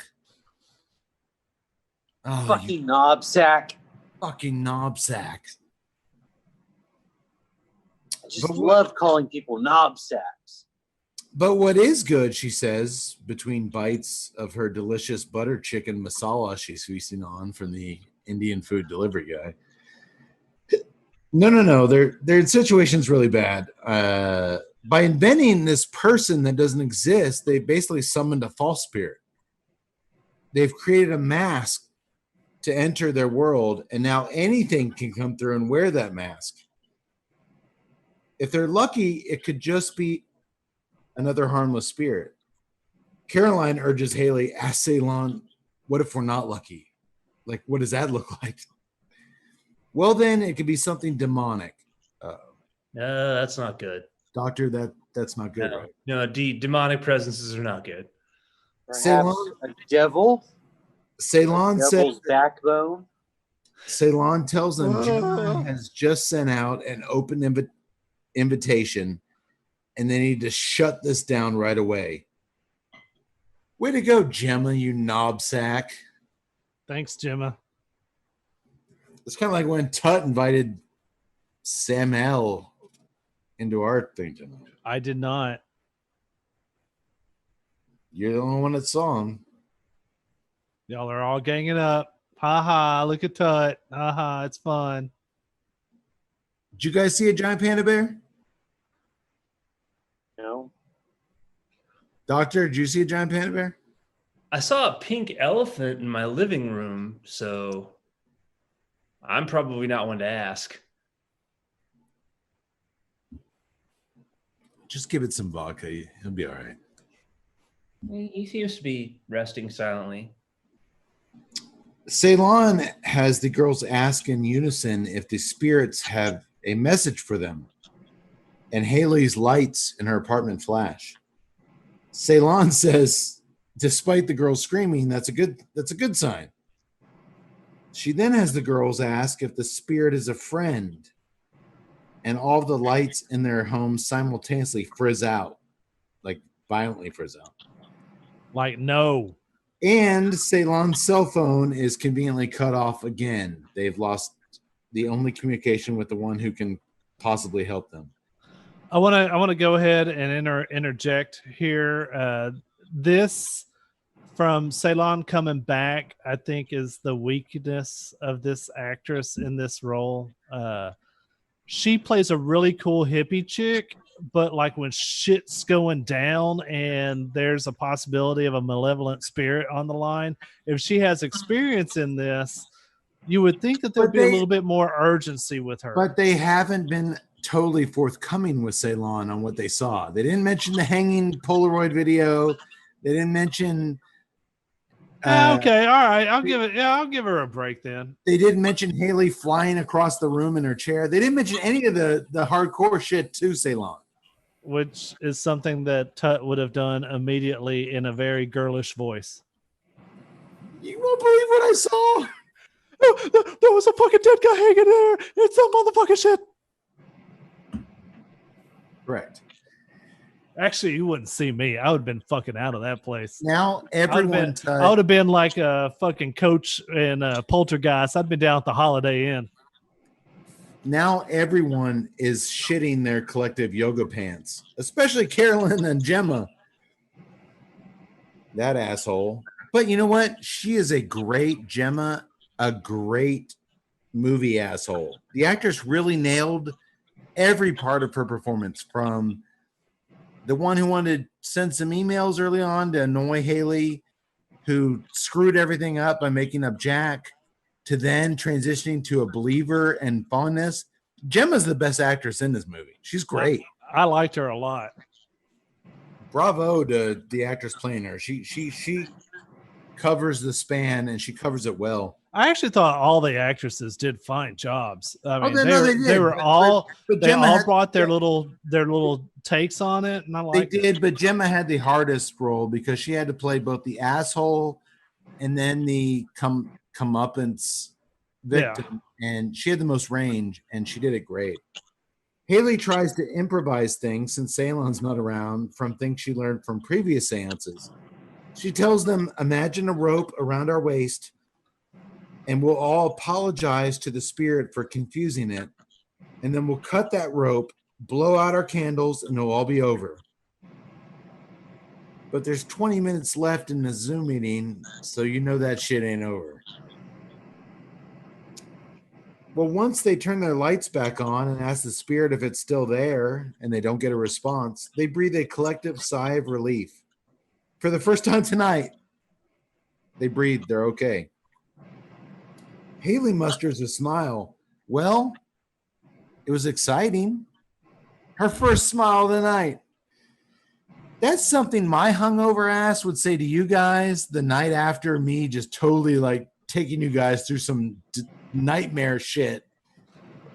Just get you guys into some major bullshit, and we wake up and I'm like looking at the repercussion. I'm like, hey, that was exciting at least, wasn't it? Why is the doctor covered in buffalo wing sauce and naked? That's all part of the experience, honey. It's not like we haven't been here before. You know, when she got passed out on the floor of the Kentucky airport, man. Well, the girls swear never again. We'll never do this again. They swear, and I'll give you guys points. You boys would never be ignorant to make that statement after one of our adventures. I'll give you that. We're notorious for making the same dumb knobsack mistakes at least thrice. I would make this one. We're not going to do it once, and we'll after the second time we'll be like never again. But dude, we're going to make it at least 3 fucking times. Not this one. Ours don't involve demons and seances. Well, you weren't at Cats Fest 2, Doctor. I was not. You've got it. You've The got only it. demons I want is Devil's Backbone. The demon rum. Oh, no, that Cats Fest is about the Demon Maker's Mark, I believe is where that got us. Well, Radine takes her laptop with her into the bathroom because she has to take a panic wee. All this has led her to take a pee, which makes all the girls laugh at that. But she turns the camera away from the toilet, so all we get to see is the sink. That's a big boo. That's a bummer. No, that's all right. You know what never makes me say boo, boys? What's that? You know what's never a bummer? What could never be a bummer? Well, that's right, Yak Boy. I'm talking about the Pappy Van Winkle's Family Reserve Barrel Fermented Cigar from Drew Estate. This unique stogie is a long filler premium cigar rolled in limited quantities at La Gran Fabrica Drew Estate in Esteli, Nicaragua. Deep barrel fermentation is the key process that makes this expression vastly different from anything else on the market. Hand-selected leaves from Kentucky are packed into small torquettes, or bundles of tobacco, which are then loaded strategically into oak bourbon barrels. Water is then added, while immense pressure is applied to the torquettes via railroad jacks. They don't do jumping jacks. They don't do Wolfgang jacks. God rest his soul. They don't do little puny car jacks that you have under the seat in your truck. Railroad jacks is what they're pressuring these things with. The tobacco is removed 2-3 times per year, shaken out, then repacked. We've seen the process. It's impressive as hell. That process of fermentation takes 12 to 18 months, leaving a truly unique flavor profile and aroma. The Pappy Van Winkle's Family Reserve Barrel Fermented is now available at every brick and mortar Drew Diplomat retailer everywhere. And if you survive the night and you'd like to smoke the unique pig-sized Vitola of the Pappy, head over to pappyco.com, as that's the only place you will find the unique pig-sized Vitola. And Tut, somewhere in a humidor in my closet, buried deep down, I've got one for you. What? You don't have to. Awesome. You don't have to go to Papico. I'm going to give you one. Oh, thank you very much. That's Just incredible. because you survived this movie and that weird panda bear. I was just thinking that mention my name, how you've got a pig for me. We got him in Nicaragua, Yax. You were there with me. I don't remember that. I'm fairly certain you need to give me a new one. Hashtag Tona Beer. We don't remember a lot from our wonderful Nicaraguan vacation because of Tona Beer. Tona Beer. I was just thinking if there was ever one stop that we made on our cigar journeys, I think Mark Ryan. Mark Ryan. Mark Henry's a wrestler. I think that Mark Ryan's place is probably the place that would have the most ghosts in it. Oh yeah. And we actually drove past and stopped at a lot of old southern plantations on the road to Mark Henry's tobacco farm, and there was except for that one building in Pennsylvania that we saw that was just all creepy as get out, and that's where we saw the photo with Mincy in it. No, that was in Kentucky. Connecticut. That was at no. The photo with Mincy 1800s doctor was at the Lancaster Brewing Company. That was in the restaurant. Yes. That was my great grandfather, Robert E. Lee, doctor. I believe his name was Samuel Mincy. He may have been. I heard that a lot of those guys dabbled around in the dark arts. No, actually, Samuel was the owner of that plantation that Tut got out and pissed all over on the way home. He couldn't hold his bladder, and now he's coming back. And now he's coming back. Now he's coming back for you, Tut. I don't remember that. I don't disrespect the spirits. Don't disrespect the spirits. I'm like, you guys can hang out. Just don't let me know, and it'll all be cool. As the girls are all catching their breath and starting to somewhat have a laugh at this crazy experience they all just took part in, we watch as Radina's laptop camera makes its way. She picked it up around her small apartment, room by room. Guys, she asked, did anybody else see Alan leave? She asks as her boyfriend is nowhere to be found. She calls his cell phone, but it's still there in the bedroom. But there's no sign of Alan. As Radina steps away to call Alan's brother to see if he went over there to loudly chop vegetables, the girls see Caroline re-enter her bedroom. They were all taking whizzes. She comes out of the bathroom and starts digging through her sock drawer. And they quickly realize they're watching the Zoom background that Caroline created, her digital twin, before the Zoom session. But just then we see a super fast image of Caroline's face smashing into her laptop screen before it vanishes, one of the few jump scares. And very nicely done. Before it vanishes back to showing just the twin footage of her walking between her bedroom and her bathroom. And done in Paranormal Activity. Okay. Oh, boo you. I'm sorry. I'm just telling you. No, doctor, you're the only one here who saw it. So, okay. Yeah, hit us with it. But Gemma saw the bloody face impact. She was watching the screen at the time, and she's horrified by what she thinks she just saw. But it was so fast, she can't be 100% sure. And Haley reasons, her laptop probably just fell on the ground. She's fine. No, she's not, Haley. We then cut to Goofy Emma's camera. You know, the younger gal who was playing around with Snapchat face filters earlier. And as she's taking her camera through her house, she enters her living room where there's a clear mask floating in the middle of the room. Did you guys ever see the 76 slasher film Alice, Sweet Alice? No. It's very reminiscent of that mask. It's a clear stage mask with touches of women's face makeup on it, like, blush and eyeliner. Jim and Haley assume it's just one of young Emma's Snapchat filters she's put out there. But as Emma approaches it with bated breath, she reaches out towards the mask and it suddenly turns slightly in her direction before it disappears. Holy shit.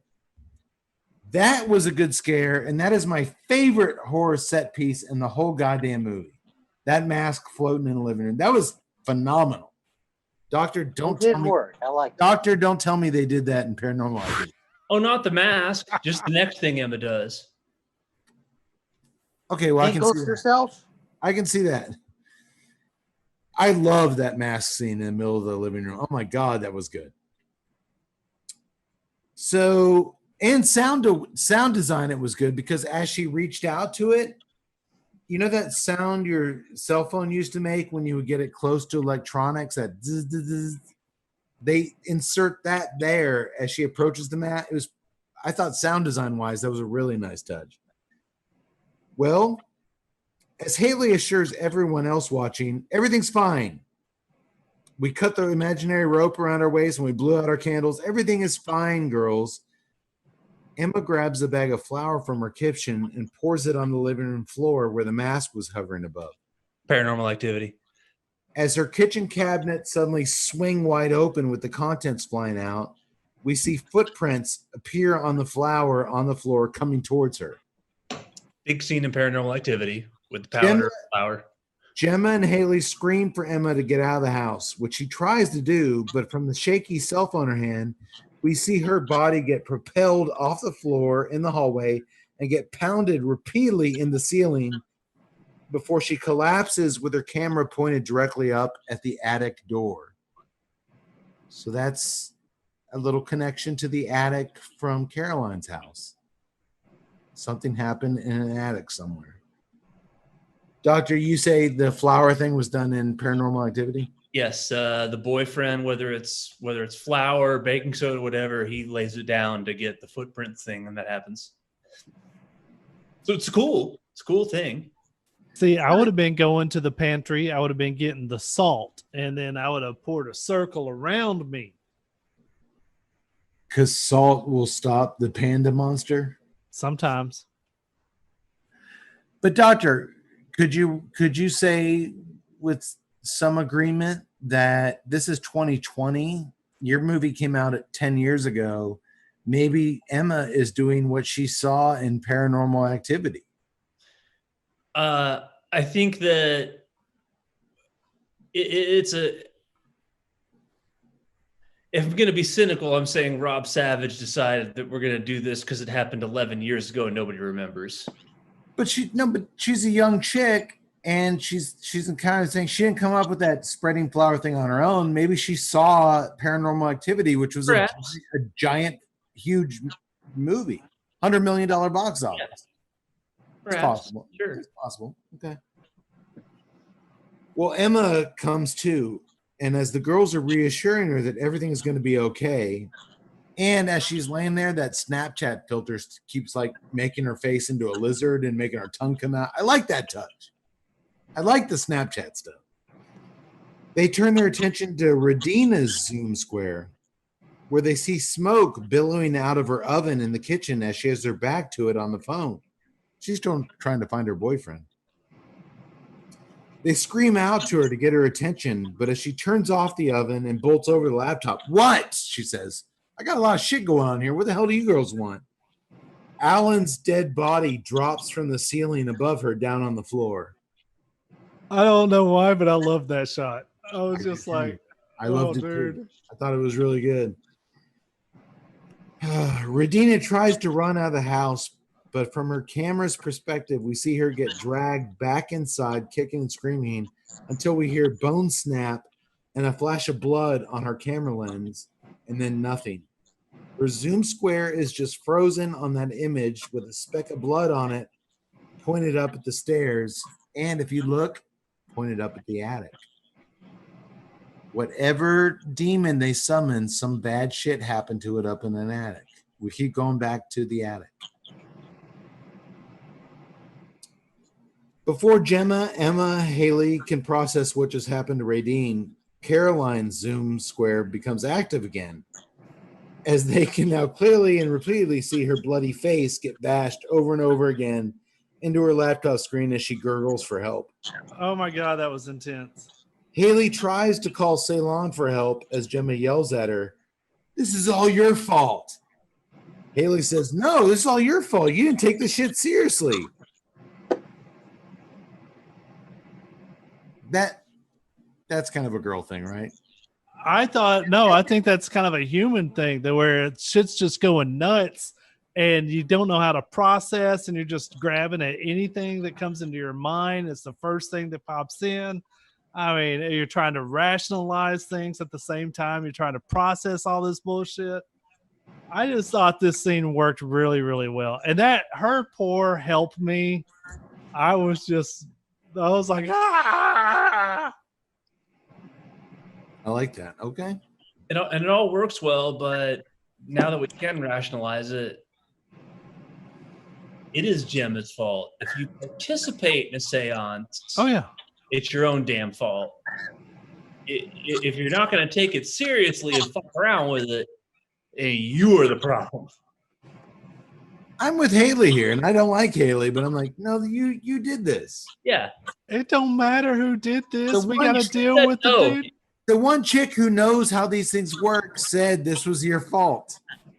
So I'm going to feel better by joining in and putting my finger in it. Because I don't want it to be my fault. Well, it doesn't matter when this dude's like going and killing everybody. I may be the host of this Zoom meeting, but that chick said it was your fault. So let's go with that. But Haley's phone call to Ceylon is cut short once again as Haley is thrust across the kitchen floor in her chair, this time knocking her ass to the ground. She's slow to stand up, and when she finally gets to her feet, she's knocked back down by an invisible force and dragged out of the room with the kitchen door slamming shut behind her. Here's what I did like with this film. We mentioned It Follows, another spirit film we did the first time we did The Devil's Backbone, Yak Boy's Beer. That film seemed to change the rules on how their spirits worked to fit the story. Yeah. This film does seem to have some rules. The spirits can throw you around. They can make your cabinets. They can control you physically, and they do it repeatedly.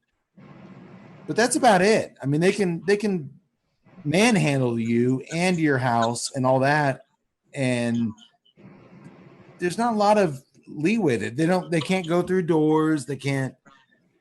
I felt like they kind of established some rules for these ghouls, and they kind of stick to them.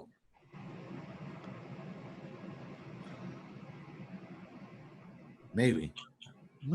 That's giving me the shrug face. I don't know. Yeah, I mean, well, I'm trying to think on later on whether they bend that rule.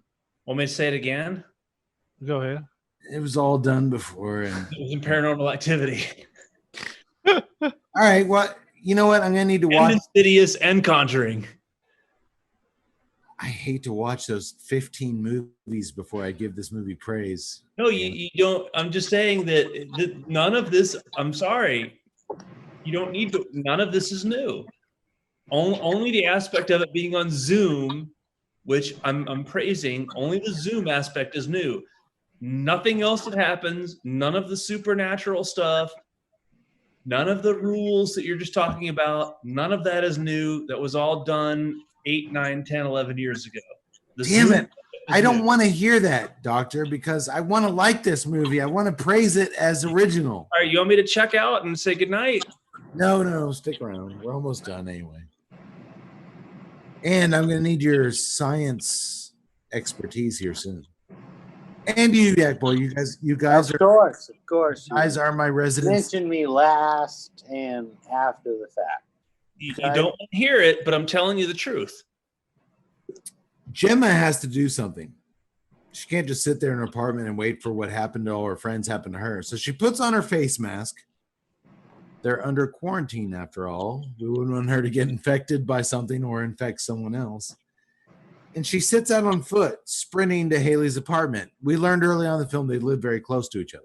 I didn't know that she was going to Haley's at this time, and I thought that this was the most smart thing to do is She's just going get to, the she's going to like a Subway or like a public. yeah, get out of the house. Yeah, the nearest McDonald's. Yeah, test these rules, man. Get to the Holiday Inn. What's the worst that could happen at McDonald's? A bunch of quarter pounders slap you in the face? Well, you're dead if that happens. Doctor, 2017. We were there. Gemma's Zoom connection cuts out, leaving only the trembling Emma active as she hides under her blanket. But not for long, as suddenly drunk-ass Teddy's Zoom pops back up. That knobsack got laid, and he's decided to check back in with the gals.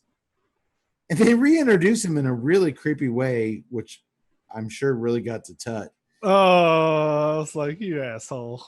As the clown puppet he showed us earlier walks across his kitchen table in front of his laptop. Yeah, marionettes it in there. Scaring the living shit out of Emma and Tut, I'm sure. Yes. You shit your pants, didn't you? No, I didn't, but I was just like, you assholes.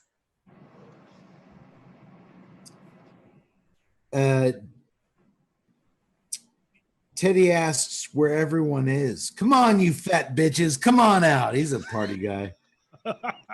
As Emma with his twat knot up there, it's pretty cool. As Emma whispers, she pleads with him to get out of the house. The lights suddenly cut off in Teddy's house, and a Zoom message pops up on the screen alerting them that the Zoom session will end in 10 minutes. And guess what? There's 10 minutes left in the movie. I like that. Consistency. Thank God they didn't pay the premium Zoom price like we do. They'd be tortured all fucking night long. We can Zoom for like hours. Studio's not paying for a 4-hour episode. Well, via Teddy's cell phone flashlight, we see him encounter a demonic screaming face in his kitchen as all the furniture in his house starts flying everywhere violently out of the cabinets. He bumps into another blue demon briefly as he sprints outside, where his girlfriend Jenny, who's having a cigarette by the pool, suddenly gets thrust 20 feet in the air, where her neck gets snapped as it would from a noose, and she plummets down the swimming pool. That was an effect I didn't see. That was an effect shot I did not see coming. I didn't either, but to be honest, I almost checked out here. Once you start, it's always a tough thing to do in a ghost story. Once you start manifesting the spirit, then you start, to me, you kind of like bend some stuff to where you almost start to break it. Hey, man, he's fucking with all these girls. He could do whatever he wants with them. Why wouldn't he be able to go out there and fuck with her? He can, but the whole showing of the blue face and the demon faces. No. I'm starting those things threw me for a loop because I haven't seen the Insidious movies, but I've seen the demon from them, and it's like a black makeup kind of Darth Maul kind of So very good description, very Darth Maul, but it's just like it here where they're all sitting around talking, and then it's meant to induce a jump scare in the first Insidious movie. They're all sitting around talking, and then bang, there it is. Like we're sitting here, and all of a sudden, it's right over my shoulder. Bang. Yeah. And I thought in the crowded theater, and everybody's like, ah! And honestly, Doctor, if I hadn't seen just the screenshots from Insidious of that makeup covered demon, maybe this would have had more effect. Kind of, I guess I'm in your shoes now because you've seen this shit before in Paranormal Activity and these other films. When Teddy is trying to get out of his house and he stumbles over these demons, if I hadn't seen the Insidious Darth Maul demon, I might think like, oh, this is fresh, this is new. Like I have everything prior to this. But when he stumbles over those demons, I'm like, so I guess is every paranormal demon just some dude in blue or black makeup? Yeah, and that was my point, is that once you start physically manifesting this thing, you take it out of my imagination, and I'm just kind of like, oh, okay, now we're in a movie. You might as well just had a panda bear down there. It's either the blue black Darth Maul or it's a wrinkled 1,000-year-old white-haired old lady. It's one of the two. Yeah. And I'm sorry, Cade. Go back and watch the original Paranormal Activity. I have to now. I have to. You watch that when you're going to understand where I'm coming from. Okay. Well, Teddy tries to hide from the demons out in a tool shed, but once he sees the noose hanging from the rafters and he hears his childhood music box start playing. Oh, you assholes. Those aren't good signs. Dude, my little girl, I have to crank up her music box every night to put her to sleep. There's no such thing as a music box that's not creepy, except I agree. Except to kids. These aren't good signs. Teddy follows the light from his Zippo lighter towards the sound of the music, and when he finds the music box on the floor of the shed, he's knocked down suddenly, and the flame from his Zippo sets him on fire. We watch as Teddy burns. It really sets his body on fire, or rather, I should say, we watch as poor sweet Emma, the lone Zoom participant, gets to watch him burn and scream and melt until his camera feed cuts out. I thought this was really well done. I the only one? Because I was just like, dude, this is fucking intense. Dude is knocked out, and then when he comes to, he's on fire. I was just like, man, I thought it was just really well done, really well paced. I did too, Tut, and I've seen it all. But what I like about this movie, I'm going to talk about it in a minute. I like that every death is different. I like that every set piece is given its own kind of unique twist. I love Teddy's demise. And I love that the minute his face caught on fire, it's not a horrible CGI thing where you see his face. It just, the camera cuts out and you see it was just perfect. I thought it was really, really good. So we're now full screen on Emma's Zoom square. She's the only one left. And just then her bedroom door swings open. She can hear the floorboards creaking. She didn't know what to do, so she grabs a blanket and throws it at the doorway where it lands atop the invisible figure standing in her doorway. Thought that was good. Doctor, is that a paranormal thing? That actually was something I haven't seen before. That was pretty cool. It was weird because going into this thing, I actually had the thought, I was like, you don't see, remember there was the scene in Halloween where Michael had the ghost sheet on? And I was like, it's such a simple image. I wish people would make more use of just the ghost sheet.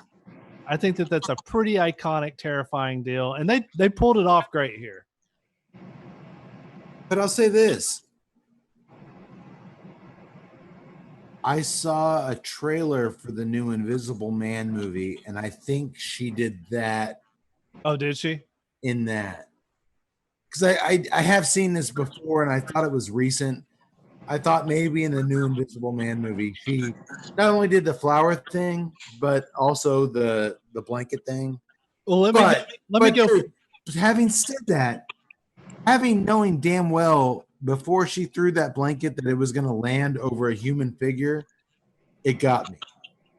Well, let me go full nerd. If you're in a Dungeon Dragon setting and you're dealing with an invisible participant, you find dirt and you try to, make it form by throwing dirt and flour or sheets at it. We can edit that out. His Dungeons and Dragons. I edited all the Dungeons and Dragons things. So. Emma runs outside screaming, but her screams are cut short when her body is hurled through the air, crashing down, crushing through a picnic table in the backyard. Her big fluffy slippers, we see them just break. Dude, her body is toast. Adios, Emma. Hey, it sticks with the way these guys work through violent actions. It works. And I've seen a lot of ghost movies where not a lot of shit happens. I'm happy to see these clear Oh, definitive. it's on the rails. Yeah, I mean, it's off the rails now. Yes. I'm calling out right now Blair Witch. They didn't go there. They didn't go. It was all subtle. It was all hinted at. It was all. This movie just shows you that these people fucking dying. And I actually prefer that. I think there's a place for both, but you could have shown Emma throw that blanket over there and it come at her, and then her Zoom screen goes blank. Yeah. I like that they showed her get flung into that picnic table because that's anti-Blair Witch, and I'm actually okay. I like that. Doctor, you do too. Yeah, and you don't see, that is something you don't see in the initial Paranormal Activity movie. You see it in parts 2 and 3. The original, you don't see hardcore, blatant physicality and violence. The original is closer to Blair Witch in that regard. Parts 2 and 3 has it. Okay. We cut to Radina, oh, sweet Radina, her Zoom square, which is still pointed up at the ceiling with blood splatter on it.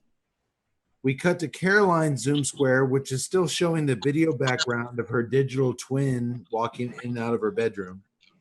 This is very Carpenter. When tensions are high and bad shit just happen, he does those still cutaways to the stairs, the house. He's the guy who knows his horror movies. We then cut to Haley's Zoom square, where we see no action at all from her kitchen, but we hear a knocking sound.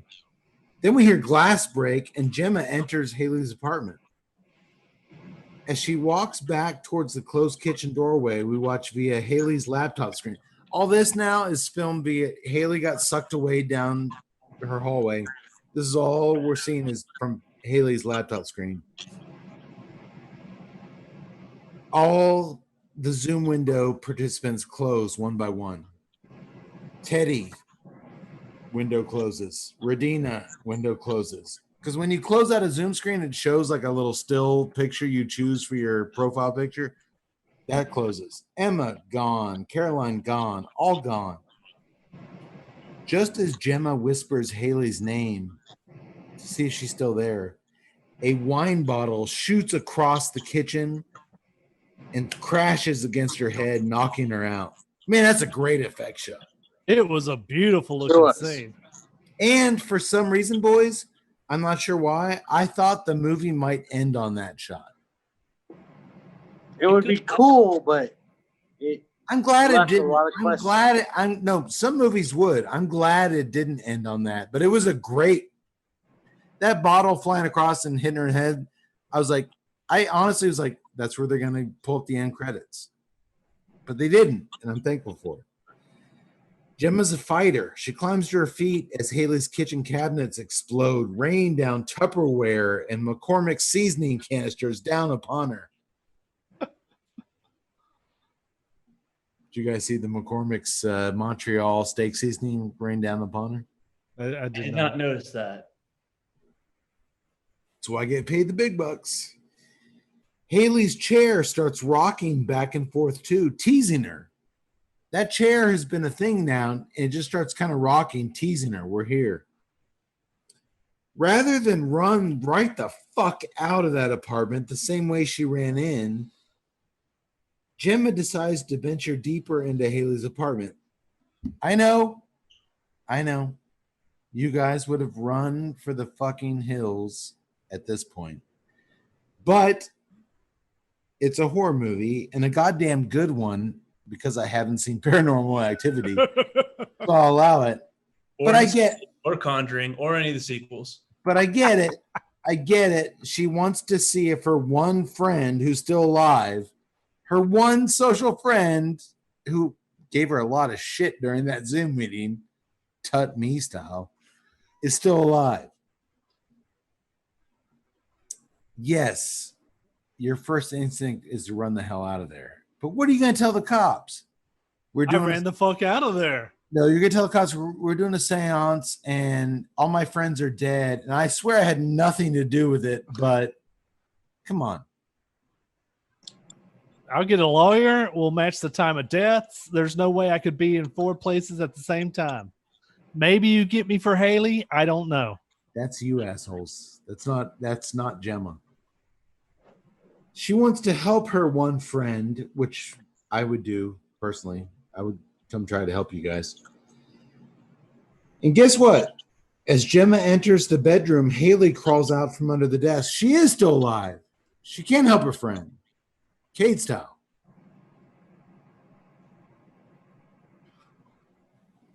They elbow bump quarantine style. You got to bump elbows. And at the elbow bump, they kind of laugh at it. Like, all the shit we're in the middle of, we actually are still doing that. Dude, I thought it was good. We're so programmed now to not handshake or high five. And they're like, once they elbow bump and they kind of laugh at, dude, I thought that was a very subtle, nice touch. Okay. Social distancing is important. And then they share an exhausted, terrified laugh right before the kitchen chair starts shifting again down the hallway. Dun, dun, dun, dun, reminding them that, oh yeah, there's a fucking ghost in here trying to kill us. Gemma, and the lights all go out. Gemma states the obvious, we need to leave right now. And Haley leads the way with the flash from her Polaroid camera, which she snaps repeatedly as they make their way down the apartment's hallway. Doctor, you might remember this. A camera flash was used to a very similar effect in the first Saw film, where someone kept flashing it in the darkness in the apartment until Jigsaw finally on the last flash popped out with his pig mask. You remember that? I don't remember that. I only saw the first Saw film once. I do remember in Your Next, the chick using her cell phone to kind of illuminate the hallway. Well, in the first Saw, that's the only Saw. I think I watched the second one. I was done with them. But in that first Saw, there was a photographer who used his flash in the apartment to find his way through. And that last flash, Jigsaw and his pig mask popped up. So I was like, I've seen this before. So now I'm on your train, Doctor, just like Paranormal Activity. As soon as she pops that last flash, I'm ready for it. Bam! A screaming demon lurches out at them on that last flash, and we cut to the Zoom on-screen interface, immediately alerting all participants their Zoom time meeting has ended. The Zoom participants pop-up window opens where we see the film's credits revealed. And I wish they would have stayed with that and done all the closing credits, sticking with the Zoom motif. But with about a minute left, they cut to regular black screen credits to finish things out for some reason. I wish they would have done all the credits keep it all in Zoom. I agree. I was actually confused at this because I was like, wait a minute, who's operating this? What's going on here? And then I realized it was the credits, and I was like, oh, that's pretty creative. I like that. Yeah, dude, they did all the initial credits in a Zoom participant. Yeah, the actors. But then they cut there was some other stuff in there as well. Guys, but then they cut to black screen. I wish they would have kept it all in Zoom, but whatever, they didn't. The end. I'll start with this, boys. I can't remember. Doctor, you're going to have to temper your...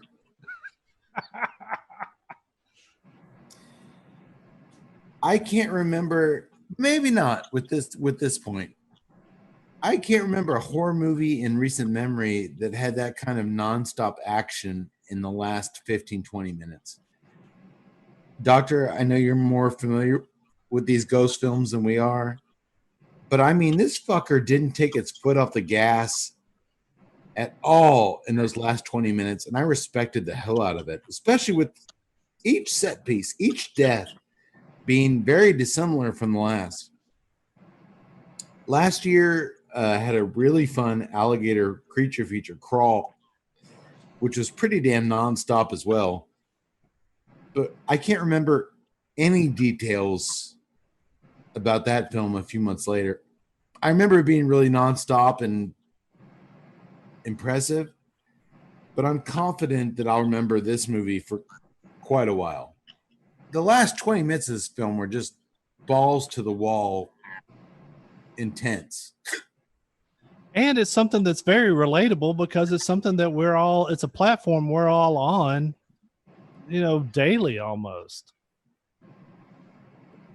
I'm on Zoom every day. I've got 3 Zoom meetings tomorrow. Yeah. Well, that impressed the hell out of me. Obviously, this film is being compared to the Blair Witch Project in that it's unique approach to storytelling. And I have no hesitation, Doctor, this has nothing to do with paranormal activity or anything. This puppy outdoes Blair Witch in every single facet of filmmaking. It's not even close. I put Host above Blair Witch in every category. I won't argue that. I'll just go back to the point that it's a funhouse ride. The first time I saw Blair Witch Project, I was frightened. I don't think I slept that night. I was scared. And then the second time around, I saw it, knowing what was going to happen or not happen. It didn't have nearly the effect on me. And I disagree with this film because I watched it 3 times. And I was still kind of on the edge of my seat that third time, which I never was Blair Witch. I think that it's going to be difficult, I've said, to go back and watch Paranormal Activity. Really now the first 2, I would say. Because the first one is very subtle and the second one has more of the shit really hitting the fan with people getting jerked around rooms and thrown this way and that. But I saw those movies so long ago that I think if you go back and watch them this weekend even, you might disagree with me. But I watched this and I'm like, here we go. And I'm like, I'm on the edge of my seat. I'm like, they're going to scare me. And when some of the stuff happens, like when Regina's boyfriend drops down, I jerk in my seat because it's a human reaction to it. It's just a human reaction. But at the same time, it was scary. I'm like, but I knew it was going to happen. I just didn't know when. I'm like, they're going to inject some frightening images. There's going to be a jump scare too. To the credit of Host, they don't rely on the jump scare till the very end with the demon faces. The insidious demon faces, which have been done before. But they don't rely on that, but there's going to be some scary images. We're going to come right out here and get you.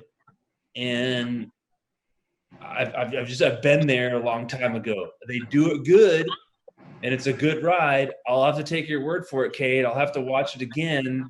But because I feel like I've been on that ride with Paranormal 1, 2, 3, and Insidious. I feel like I've been on that ride. It still got me. It still really got me. I just don't know if it would get me again a second or third time because I've been on that ride many, many times before. But this movie got you. But I feel here's my conflict. Okay, my conflict is it's a gimmick. It's a gimmick that works like a funhouse. So it's valid. If it's gonna get you, you've seen all the other movies, then you still have to say it's valid. But it's getting me with a theme that I've already been through. It's just like, okay, it's a new year, it's a new funhouse ride. I'm gonna go on. It's gonna get me. I know it is because I've been on the ride before. And okay, yeah, but to me, it's just, I'm sorry. I like the execution, I like the way it's done, but there's just nothing original. I've been on this ride before. This was just a different one. I know it's going to get me. I mean, we're afraid of the dark. We're afraid of what's going to jump out. That's just a human nature. It's a human. Yeah, and I guess maybe I can get that. I guess maybe we gave, without seeing those movies, a lot more credit. It's kind of a bad word.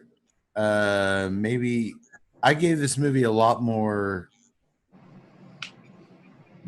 credit for scaring the shit out of me.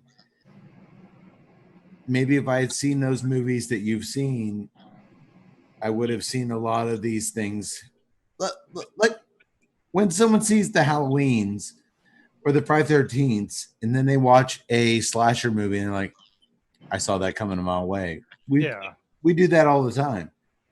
I haven't watched any of these over the last 2 decades paranormal films because that's not my bag. It's something I'm into. So I was just impressed as hell by everything I was seeing. So that's my whole thing is you're going, that's just something I'm not into. If you had seen even just narrowed down to 2 movies, the first 2 Paranormal Activity movies, if you just seen those 2, I'm not saying you're still not going to enjoy Host, because I enjoyed it and it still has an impact because of the atmosphere it creates. You're going to be far less impressed by any of the stuff that happens because it happened in those 2 movies. Yeah. Okay. Well, here's some quotes from the director that I found interesting as far as the process of making tonight's film. Because without having seen those films, Doctor, that you're referencing, the paranormals and everything else, I did what I rarely do. I did some digging, and I thought this was really cool. The director said, each actor only knew what was going to happen to them. One thing we did schedule-wise is we put all the big stunts, all the big set pieces, all the big scares right at the very start of production. We went individually with all the actors and filmed their scares, their deaths, without telling the rest of the group. I was then able to take that footage, edit it together, and add all the spooky sound effects. Then, when we started working with the whole group, I could pump that footage into Zoom and have them react in real time as though their friends were actually dying in front of them or getting dragged around. All this stuff they had no idea was coming. A lot of what you see on screen is genuinely the first take of actors witnessing these horrible narrative moments unfold. They're all massive scaredy cats as well, these actresses, so the reactions were totally unforced. So he filmed all their deaths first and told them not to tell the other girls. Yeah. So when the other girls would watch it on Zoom, they had no idea what was happening to each other, and that initial reaction is what he captured. I thought that was a brilliant way to do it. That's cool. I like it. Here's what else he said.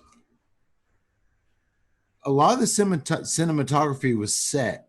If I wanted something specific, I would film it on my cell phone in my flat. That's what they call apartments in UK, flats. And send that video and explain why I was moving the camera in the way that I was. So I basically acted out the film on my cell phone here and then sent it to them. So they knew how I wanted the camera to operate. I worked with them a lot in advance of the shoot to pick out the scariest angles of their houses. So he would look at their house video because they're in quarantine. He can't go to their house. Yeah. But he'd have them film their house, and then he would film on his cell phone how he wants them, these actresses, to hold their phones. And I thought that was really... That's ingenious. That's not only the way to do it, that's ingenious in that these girls are actresses. They're not cinematographers. So you know what? At this point, when you're saying this, I want you to move your camera here or your laptop here. Yeah. Yeah, that's tough to do too. This wasn't just turning on the Zoom thing and going through a script. This is a director actually finding a way to direct these actors in a Zoom setting. Yeah.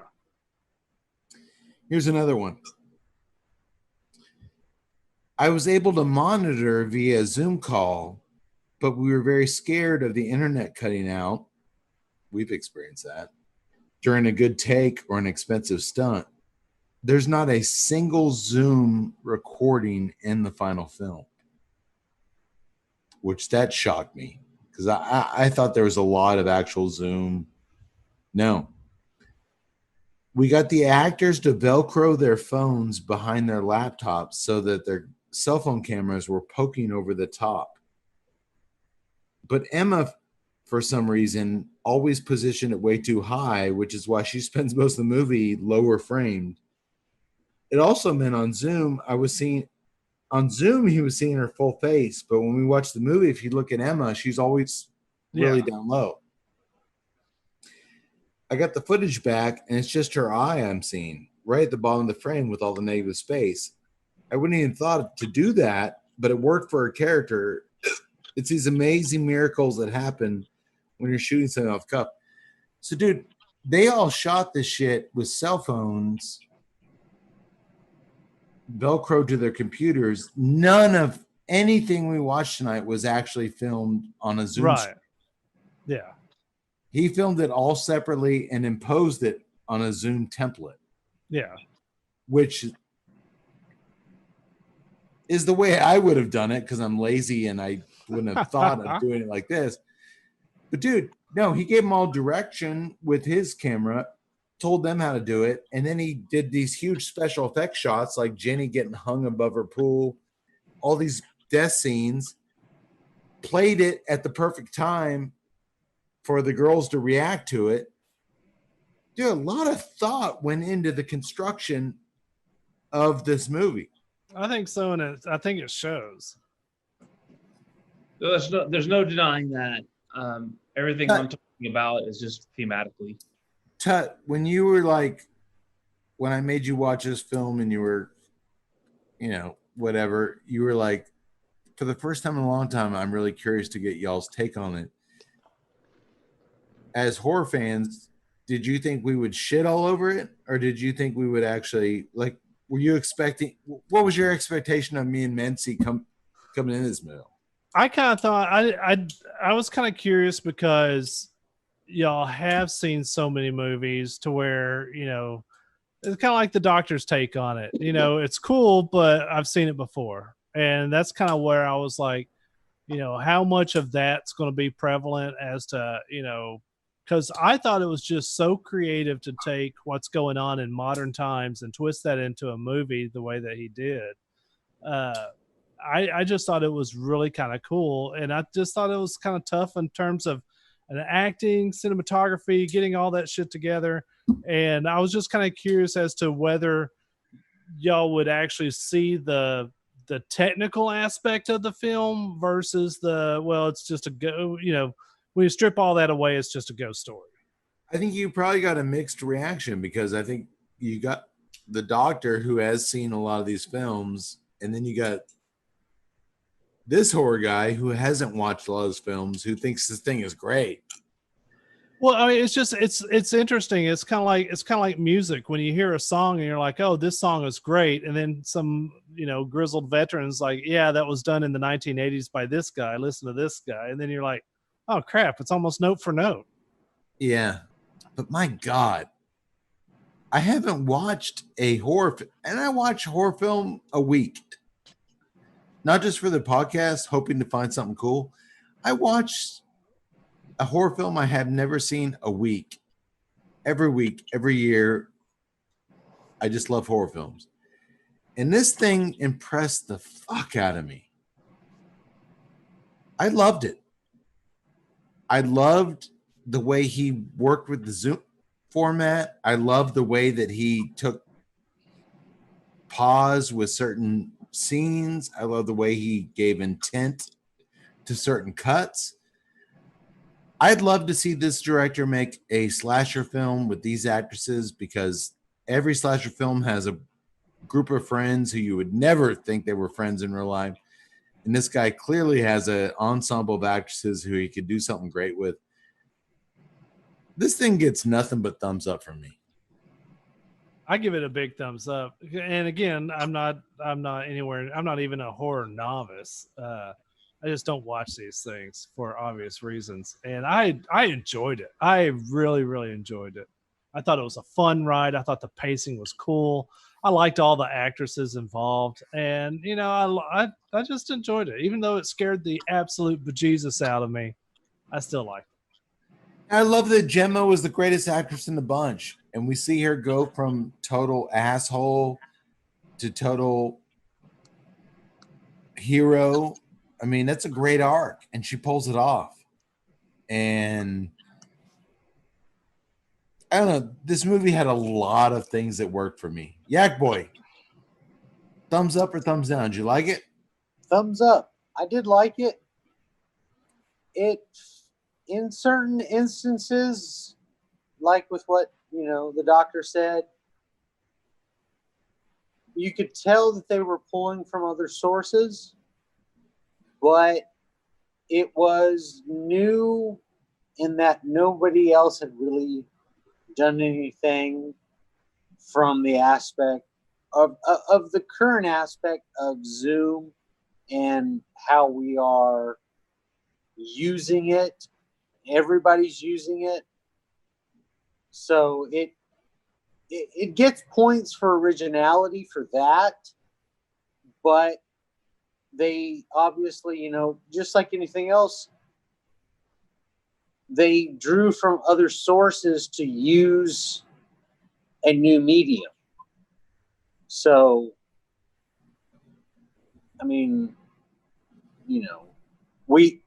everybody does it. I mean, even when someone says, "Hey, we do something new," but they're always influenced by previous, regardless.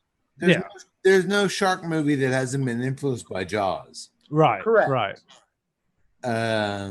But this is one of those weird circumstances where I haven't seen Jaws, and I'm just seeing the movie. There is no Jaws for this.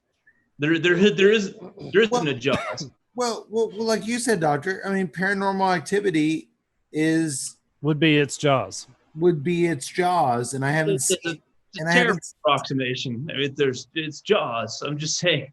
But dude, every shark movie is based on Jaws. Every ghost movie, maybe over the last 2 decades, is influenced by this giant blockbuster that was Paranormal Activity, and I haven't seen it. I think it's a fair point to say I haven't seen the Jaws of ghost movies. There isn't one. I'm just saying that I give this a thumbs up too. I give Host a thumbs up too. I'm just saying, if you'd seen the first 2 Paranormal Activity movies and Insidious, you would not praise this as highly as you have. That's my point. I still give this a thumbs up. The whole Zoom aspect, the way he directed the actors, fantastic. That's really took a lot of ingenuity. I'm just saying, if you'd seen, just to limit it to those 3, Paranormal 1 and 2 and the first Insidious, that you would praise this less than you have tonight. My opinion. Okay. Well, Doctor, my last question is for you. As a diehard fan of the genre, do you think we should normalize 60-minute horror films? With today's streaming services, are you cool with throwing out the old school traditional rules regarding running? This movie is 57 minutes. Are you cool with throwing out the traditional running times and just letting the story dictate the length? Are you cool with movies being 45 minutes long? That's a movie. Does it really matter what you call it? I mean, it's in the end result. I mean, let's look at it like this: to switch to a different art form. This felt like a movie to me. Take Stephen King. Okay, you have books that he's written that are 700, 800 pages long, even longer in some instances, that are fantastic. You have what he would call a novella, like The Mist, which is about 150 pages, which is fantastic. And the guy has written short stories that are 30 pages long that are fantastic. So he can call it short story, novella, novel. I mean, do you need to categorize it? I mean, but I mean, Big let's. difference. What I'm asking is, for years, 90 minutes was a movie. Anything less than that was a short film. And in this day and age, with Hulu, Netflix, Amazon, you're getting away with breaking those rules. I don't have a problem with something. In no way was the host at 57 minutes coming to theaters. No. But hey, you know what? When are we going back to theaters again? I got no problem with that. No, but what I'm asking you is, would I pay $7 to go to a movie that's only an hour long? Yeah, sure. I think if it's a good ride, I mean, it's good. If it sucks, it sucks. I think at the end of this, I didn't feel cheated because of the runtime. I'm not walking out of the theater saying I can't believe I paid, $13 for a seat some popcorn to watch something under an hour. Yeah, it's good. I think he also followed the typical Zoom format. They're only on there for a limited amount of time. Which they stick to, because you get like a 45-minute free Zoom. And if you watch they kind of break it because the initials, they don't count the initial stuff, the girls chatting and all that. Right. When they start the seance, that's what starts the thing, which that's not how it works, but it works thematically. But I mean, regardless of the amount of time, it doesn't matter. Well, the amount of time doesn't matter. A story, if it's good, 10 minutes, 20, hour and a half, 2, it doesn't matter. Whatever it takes to tell that story, that's just the time. I agree. If it's good, it's good. I agree. I think so too, and I think maybe that's one of the few things that's come out of streaming and the quarantine and everything else is this: take your time to tell the story you need to tell and let it fall where it may, And I think maybe those old school limitation, a movie's got to be 90 minutes. I don't want this thing to be 90 minutes. I think it did great in 57 minutes. And it felt like a movie. It felt like a fully told feature film in 57 minutes. Okay. Well, folks, this is certainly something different than we've brought to your eyes and ear holes the last few weeks. We've been doing some 80s, 90s TNA stuff. It's summertime. Well, that's fun, but I saw this sucker and I had to drop it in, and maybe we'll go back to that for the rest of summer. Maybe we'll stick on this train and we're doing new quirky shit for the rest of the year. We'll see. But thank you for listening to us. Thank you for watching us. Thank you for still being alive. We appreciate you. Tut, give us some links. All right, so if you want to buy that beautiful session cigar that was featured on the show tonight, or any other cigars that they offer from FamousSmoke.com, first join over to TuesdayNightCigarClub.com. Click on the Famous Smoke Shop banner and do your shopping from there. It will automatically enter the promo code TNCC20 that gets you $20 off your purchase. That is almost 20%. That's what the math major in me is saying. Also, if you're going to do some shopping on Amazon, click on the Amazon banner at the TuesdayNightCigarClub.com. Do your shopping from there. We get a little kickback. Doesn't cost you anything extra. Helps us keep the lights on. If you want to join us on Twitter at TNCCcast, hit us up on Instagram. See all the beautiful photos at TNCC_podcast. Obviously, join us up on Facebook and subscribe to us on YouTube. Click that subscribe or pound that like button. Tut, if they want to get that Stogie Stasher humidor that we feature earlier in the show, where would they go? GroovyGifts.com. No. GroovyGroovesGifts.com. No. GroovyGuyGifts.com. GroovyGuyGifts.com. There you go. GroovyGuyGifts.com. Fellas, thank you for taking time out of your work week for doing what we do for free to entertain the masses. I know we all have our own respective lives here, and I think I had fun tonight. Did you guys have fun tonight? I had a blast. Blast. Except for when that demon showed up and talked to Tut, which we'll figure that out somehow. Mm-hmm. But in 2 weeks, we'll be back here with, I don't know what we're going to be back here with. I didn't think we'd be back here with a weird horror movie like this, but I loved it. And I'm going to, without seeing the predecessors, I'm going to say I love this movie. And I really, really encourage you to go to Amazon, to Shudder, and watch it. It was very well done. I'd like to see this guy make some more movies. So go out and watch Host 2020. Go out and smoke the CAO Session. It's got a couple different flavors going on, and they work well together, and it's a good price point. Drink some of the beers we talked about tonight. Well, you've heard what we had to say about those.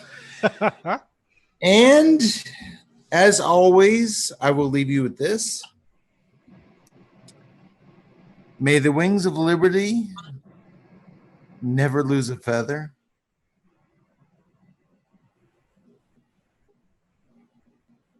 Sayonara, motherfuckers.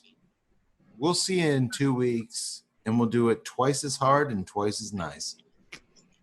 Good night, assholes. To